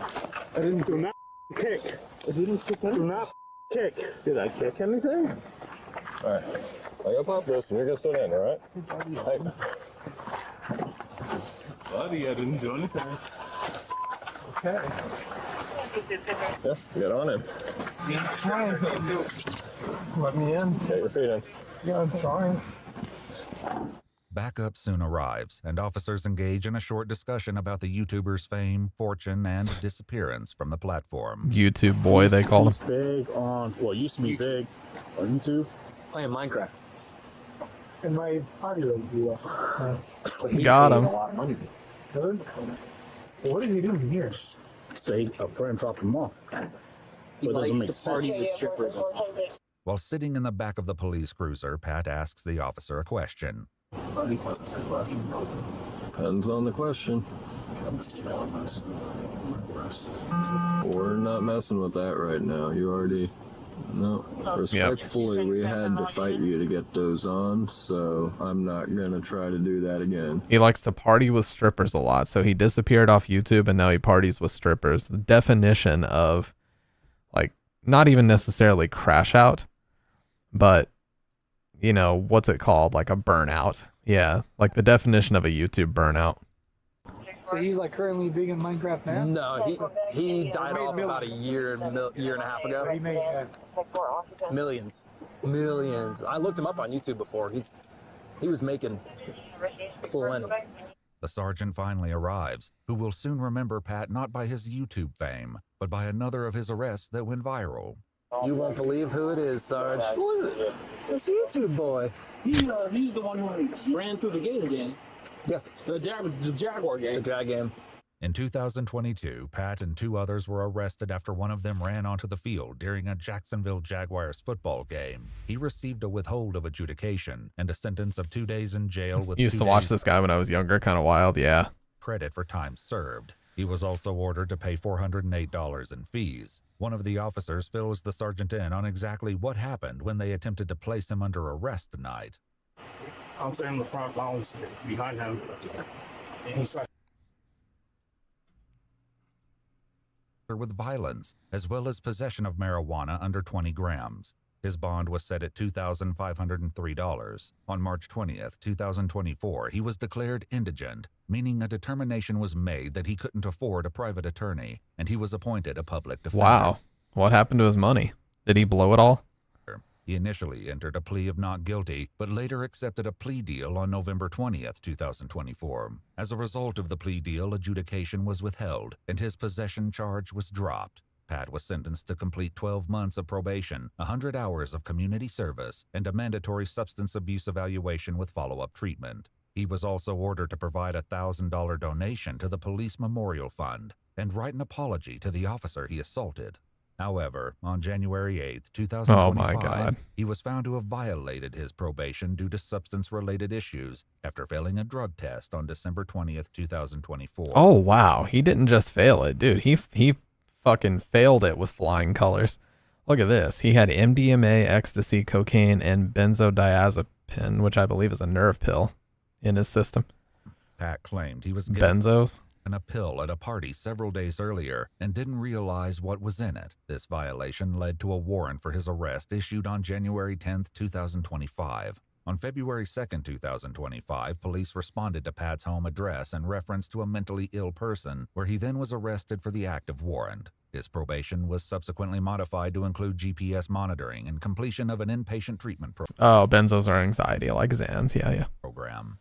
Valium, On May 12, that type of thing. 2025, a warrant was issued for his arrest due to a second violation of probation when he submitted a urine sample which tested positive for marijuana. Oh, it's like a month and ago. alcohol. Fans to this day continue to post on his videos and social media accounts, hopeful that one day he may make a comeback. Nah, I think his days are... What the fuck? What the hell is this? Mom hides horrific surprise for cops just beyond the door. I'm not going to watch one about someone opening fire. That can get the YouTube stream shut down. You guys want to do this one? Yeah, 17 minutes. Let's do this. And we don't want that baby to get hurt. That's all we care about. Okay? Yeah, Hassan jump scare. What the hell was that? That cheesily photoshopped thumbnail looked so shitty. We don't want that baby to get hurt. Do you want the baby to get hurt? Hey, What come the fuck? over here. What the f are you doing? My baby. Right now, you need to pull your together for your daughter.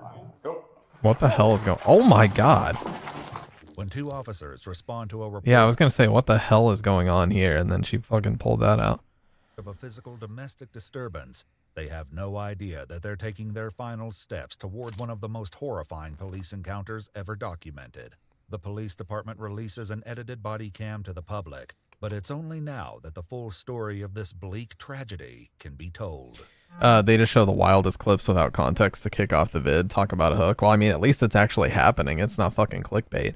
Yeah, isn't it like by law in America they have to release like the full body cam at a certain point once it's determined that the investigation is over or something? And then that's kind of how you can pay. You have to pay for it though. You have to pay to like release it from public records. Comes to that. Yep, I'm with her. You go with the baby. Same way you can pay for court documents for virtually any case, like on any docket anywhere in the U.S. You can pay for the court documents. It's all public unless, you know, they can make a motion to seal it or whatever, but that's not very common for civil cases or most of the shit you find on YouTube. Okay. The following report is based on official police records, and most of the footage has never been seen before until now. On November 7th, 2024, two officers with the Independence, Missouri Police Department respond to an apartment complex for a domestic disturbance. Are you involved in this? That's my wife. Okay. I just dropped her off to go get some gas, and I guess they beat her up. Okay. Is that person involved? This is my husband. No, is that person involved? No, not that person. No. Okay. Okay. What's going on? I called my son and asked him if it's okay for me to come up here to see my granddaughter. The officers determined... Imagine making bank off police body cams. Dude, the news. Like the fucking afternoon news makes the most. All they do is talk about robberies and murders and everything that the police have been doing. So if the news can do it, why not YouTubers, you know? Speaking to the woman that she's been assaulted, and they go up to the apartment to investigate. 5.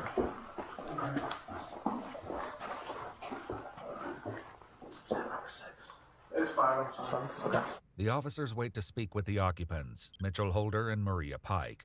not yet knowing that they are only minutes away from a moment of shocking violence with irreversible consequences. But this isn't the Independence Police Department's first encounter with Maria, who called 911 2 weeks earlier to report that her infant daughter was not breathing. Fell asleep on her baby? What the Stop the bleeding. Oh, this is where she was screeching a second ago. Yeah, just the look of her does freak me out, I'm not gonna lie.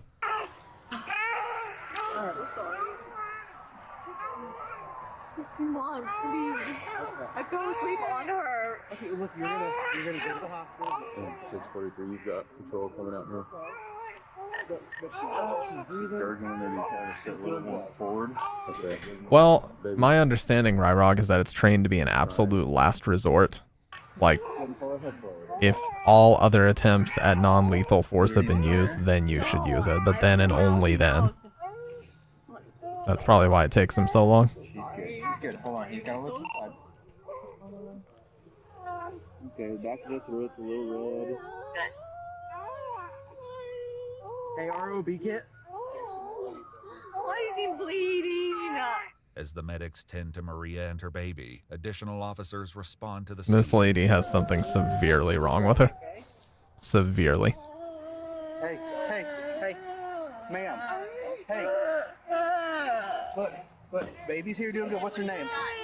What? She's fucking screaming and crying more than the baby. Little tiny baby. She fell asleep on it. He's breathing, got some blood coming out his nose. Gasping a little bit. I looked inside, I didn't see obstructed. Yeah, I think that story's bullshit, to be honest. I don't think she fell asleep on it. But I couldn't tell if it was further down, I'm not sure, so. Let's see.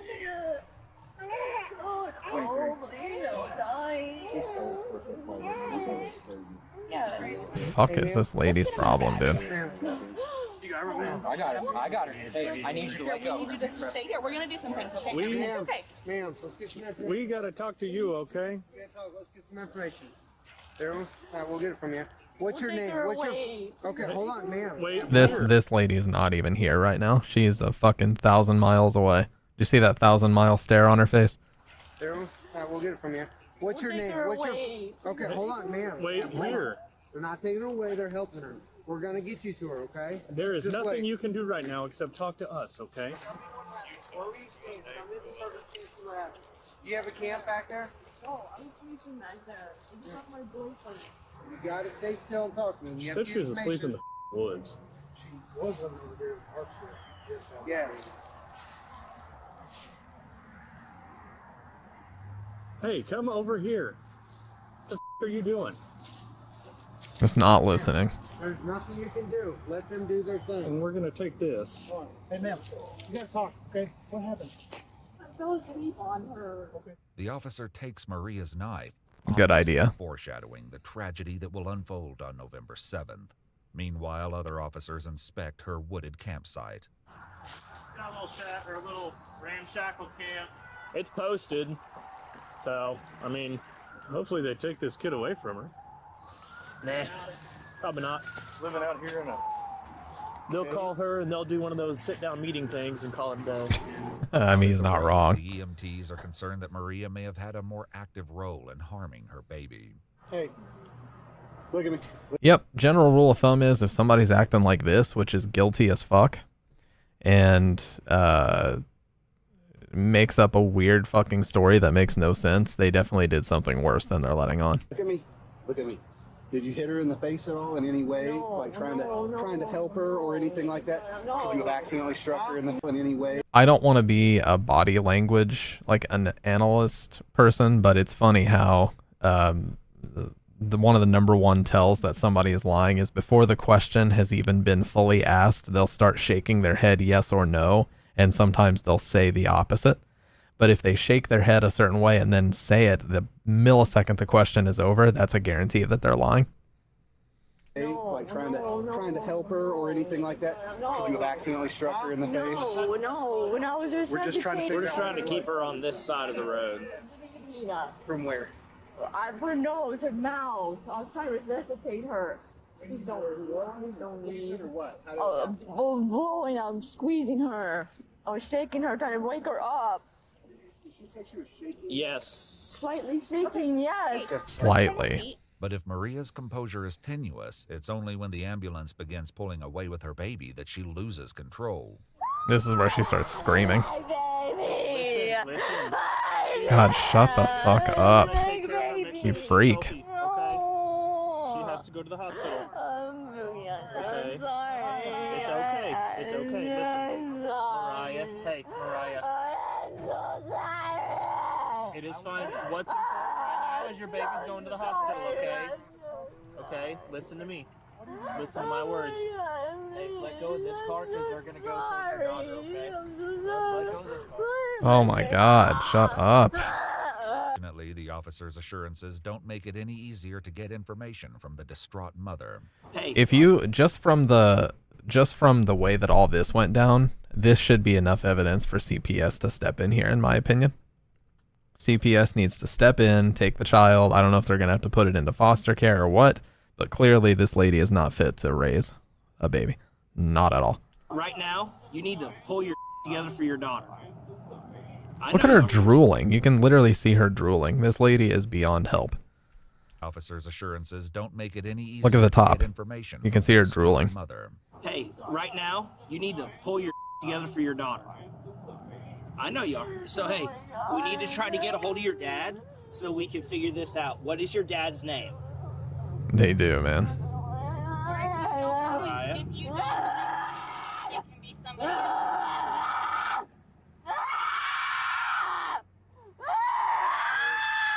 Her eyes are she's high. Bad drugs combined with postpartum combined with shock. What's up, she? You came at like the weirdest time possible. Yeah, we're watching this psychotic lady who they just took her, nice shot, Dr. Red. That was so fast, dude. Damn. They took a baby from her because she lied to the cops and said that she fell asleep on it. It was bleeding from its nose. So when the ambulance drives away, she just starts shrieking, drooling, like snot going everywhere, and just having a complete fucking meltdown. And they looked at her eyes and said she's high as shit, and that she's high combined with postpartum, and there's all kinds of crazy shit going on. She won't stop screaming. It's just chaos. Drugs combined with postpartum combined with shock. Yeah, it's a lot. The Holy Trinity. The cops go through Maria's belongings and get some information about her daughter before making plans about what to do next. Yeah, Destiny is the kid's name. It was in her phone. Yeah, we're going to take the kiddo into protective custody. 100%. Sit on the kid until DFS gets there. Trying to figure out. I called Heiniger. He's wanting a little bit more information. I mean, it sounds she's like just- if she's not talking, She's just and- completely just shut down. I mean, just nothing. You're my Maria is dinner taken to the entertainment. hospital Well, for a psychiatric hold. I appreciate and that. Baby Destiny is placed with a foster family for the night. 1 week later, 2 officers head. By the way, doesn't this guy have a fucking amazing narration voice? Listen to this dude. Baby Destiny is placed with a foster family for the night. 1 week later, 2 officers head out to the apartment where Maria is staying to check on the baby's well-being. Police department. Okay, what do you want? We're just coming to check on your daughter, I believe. Fine. Okay, well, Children's Division asked us to come. Wow. Yeah. Well, she said it's fine. Dust your hands off and job well done, boys. Let's head on out of here. We did our part. Good one. Check on her. Okay. Can we just see her real quick? That way we can get out of here. Do you have a warrant? Maria, we're not here. Nobody's in trouble. We just need to check on Destiny. This is ridiculous.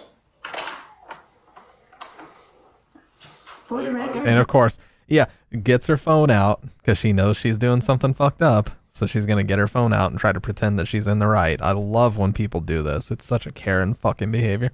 Like, this lady clearly has a lot of other things going on, probably most likely related to drugs. But, yeah, that's just hilarious. You're being recorded, okay? The body cams are already recording everything. You're not doing anything special. You're being recorded Okay, you're being recorded too. We just need to see the kid. because what they're doing is illegal. They're trying to take all my parental rights and I have full custody. I have Just the need to see the paperwork. kid. You want to see the paperwork? Just need to see the kid. Just real quick. Okay, don't step Can we see her real in. quick? I'm already triggered. You can bring her right to You don't know. I'm already triggered. What the fuck, dude? Okay? Thank you. Honey, can you just bring it right here? I'm already triggered. She's gonna be staying here with her dad. Who's her dad? Yeah. You're the father? Hello. Okay. Alright. Appreciate it. You guys got food and everything, diapers? Yeah, it's gonna have badge numbers and names. The officers Oh give my her their God. dad. Look here! Look here! Look! Listen! Holy shit, that was loud. Badge numbers and leave. But it's only 5 short days later that police are called out to Maria's door once again. This time by a social worker who says the couple is not responding. So the baby is in the house. I believe the parents are inside. Okay. They are not opening the door. They have mental health concerns. So what are you wanting from us? Is there a way that we could try to open the door? The police say that isn't an option, but they go along with her to knock on the apartment. It's November 6th, 2024. Only one day before Maria and Destiny's story reaches its unimaginable conclusion. They are in there because they just let 2 homeless people I appreciate it. come out. I was sitting right there. Yeah, the trifecta of bullshit that people typically spew to the police. You're being recorded, I'm triggered, or name and badge numbers. They like to throw those 3 things out as if it's going to do jack shit, but it never does anything. They want to make it seem like they know the law and they know their rights, but it really doesn't fucking work that way, especially when you're being investigated to make sure that you're taking care of your child. You're in no position to grandstand and act like, oh, well, I'm recording you in case you do anything out of line. You're the one that's out of line. That's why the fuck they're there. Are you stupid? Well, we know the answer to that one. God forbid people want to see if your baby is safe when you have no desire and effort of any kind to stop drugs or whatever the hell you're doing around the kid. Seriously. While she was out there, and my son opened the door, and then shut the door on my face. I mean, unfortunately. Yeah. I'm not saying that they're making good decisions, but they're allowed to have who they see fit in their house. About a week ago, they actually, their baby got into our custody because mom ran out of the house because of the domestic violence concern. And mom kind of mentioned that, but then she pulled it back and she was downplaying it. And The baby's still in your custody? No, so we brought the baby back to them. Okay. Neither Mitchell nor Maria Why? opened the door, and almost exactly 24 hours later, Talisa calls 911 to report that Maria assaulted her. Forbid the police want to make sure the youth have a proper upbringing and good environment to grow up in. Yeah, they're being recorded, by the way, while they do that. So just in case they try to do anything funny, I've got it on video. The police show up again, but this time, Mitchell lets them inside. Did you do something illegal? No. Okay. So can we come and talk about what's going on? I accept your terms. What's up? The 2 officers enter the Wow, apartment I accept your terms. Are both of them as stupid as each other? where they find Maria in the bedroom closet with Destiny in her arms. Hi there. What's your name? Can you come out here, please? Please.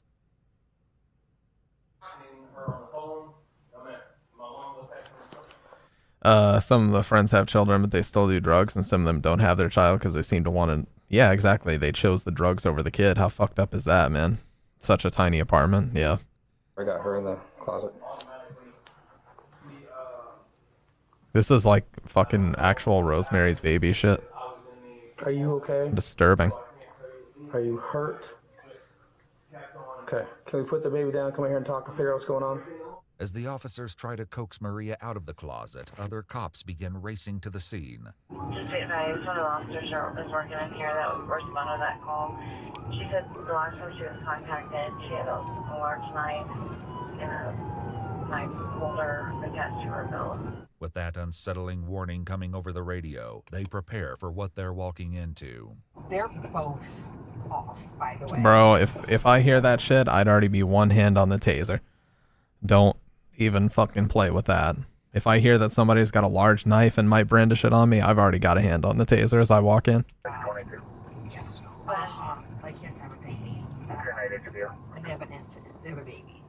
This is the problem. That is super concerning. Yes. Unfortunately, if there was anything these two could have done to change the nightmarish course of events to follow, They simply don't get there in time. 44 is able to make a connection to resolve this. Who is 44? That'd be Heather. Hang on, can you stay right here, please? You gonna give her to the babe? Okay.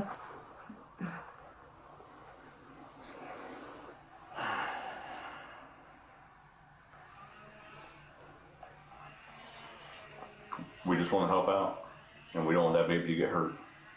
That's all we care about. You can see her plotting. We don't want that baby to get hurt. Do you want the baby to get hurt? That's okay. I don't speak sign language. I got the first one. I don't get the rest of it.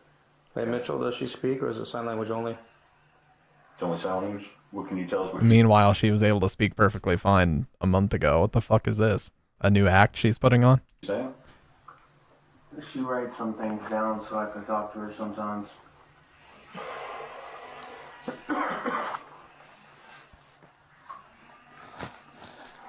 Are you able to understand what I say? Do you understand me? Yes or no? Do you understand me? She's not from this continent, born-wise. Does she understand what I'm saying, though? You would know. I mean, does she understand you when you talk? Sometimes. I feel like we're having games, too. No, we have like communication skills that we have problems with too, but we communicate. Okay. Yeah. That's not a good idea to do that with the baby. You're bobbling the baby's head around. Please don't do that.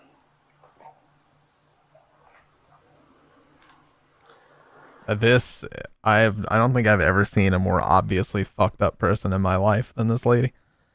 Yeah, I'm with you. Okay. When it comes to that, yep, I'm go with her, you go with the baby. Okay. The other responders finally arrive at the building, but the situation inside the apartment has reached the point of no return. Can just stop.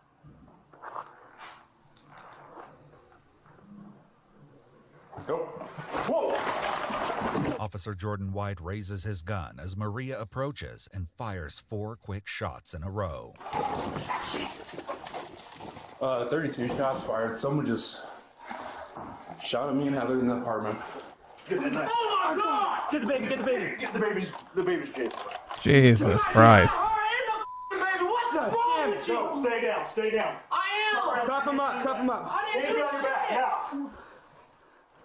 Well, at least they didn't show that part, or that would have got my ass canceled too. They would have shut the stream down. Fire the baby's head. I need AMR immediately. What did I do? Just relax. God damn it. Did they not have tasers? Hey, Jared, take the baby, get the baby out. Get the baby out. And you killed the baby! You killed the baby too! I remain myself! Okay. And you killed her! You killed my girlfriend and you... What the hell? And the baby!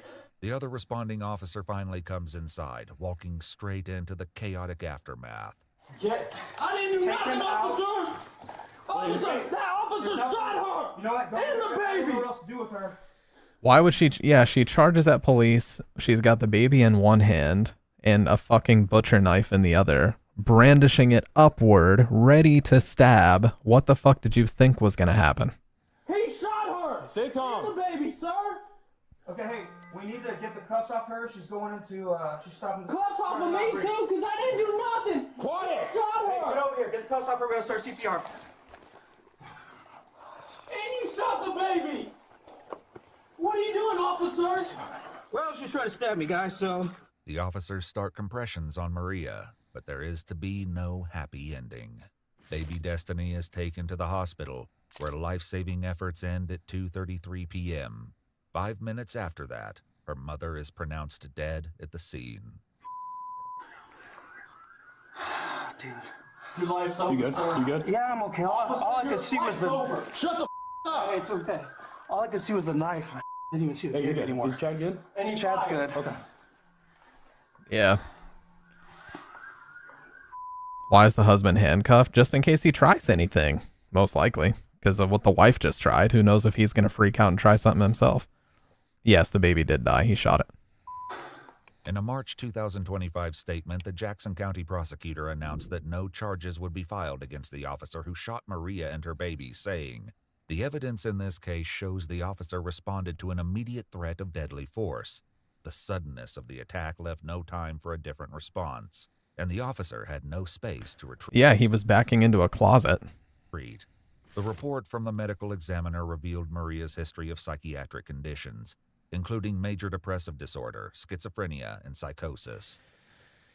Well, you don't have to tell me that. Yeah, one fucking look at that lady would tell you that without any drugs, there was something majorly wrong with her. That's... Yep. The toxicology report, however, showed no traces of drugs in her system. A GoFundMe started by Mitchell's sister raised nearly $9,000 for funeral expenses. Maria Masha Pike was 34. Her daughter Destiny was just 2.5 months old. Yeah, and I mean, even if he had used the taser, she could have potentially dropped the baby, and it could have still sustained like long-term injuries. So there really was no best solution there, unfortunately. Like, it's fucking tragic, but it's like they were going to take the baby from them anyway. Like, with the amount of police that were being called into that situation and the amount of times that they had been investigated with the social workers and everything, the kid was not going to be staying here after that day, no matter what. That's probably why she did it. Oh, man. Yeah, that was fucked up. And yeah, the number one comment is CPS failed this child. Yep. Using your child as a human shield is one of the most vile things a human can do. The boyfriend can suddenly speak and express feelings about her GF and baby, but her GF wasn't cooperating. He sits there like he doesn't know them. Yeah. How can CPS think that a homeless with a mentally unfit mother is okay? It was like she used that baby as a human shield to attack the officer. Yeah. No, 100%. She had it in one arm and the fucking knife brandished in the other, ready to stab. So it's like, what the fuck do you do at that point? Yeah, same woman that said she fell asleep on the baby, as if that makes any fucking sense. It doesn't. Jesus, man, I don't even know what the fuck to say about that. That shit was crazy. But yeah, that channel is one of my favorites. EWU Body Cam. They have a lot of videos like that. Just, again, be warned, you know, content warning. There's a lot of fucked up shit in there. So before you peruse it, just be aware that it ain't going to be good for your mental, just like it's not good for my mental to watch it. But it happens when you sleep with newborns in the bed with you. It's definitely a bad idea. Yeah, I mean, it can happen, but it's still a result of negligence in a lot of ways. Like, yeah, the Mitchell guy needed to shut the fuck up, that's for sure. But yeah, guys, we're coming up on midnight. Yeah, punish stamp. So your boy Insert Wang here donated or gifted 5 subs yesterday for me to put it back on, so I just decided to go ahead and do it again tonight. Yeah, I busted out the Urban Decay. You know how we do. But with that being said, it's getting close to midnight. I got to be an adult. I have to do adulting, as they say, and I got work super early in the morning. So if anybody wants to join the Discord or check out the YouTube channels, there's the links. And oh my god, again, appreciate that, man. Oh wow, Pit, Dudecore, Ryrog, Adipie, and Iris. Dude, that's like tons of people that were in here just tonight. Appreciate that, man. You're going insane here lately, dude. Goal hit. Hey, it was already on. Yeah, man. All right, well, as things come to a close, appreciate that, Wang. But I'm going to go ahead and break these chains in 3, 2, 1. Can't end the stream. Watch me. Ready?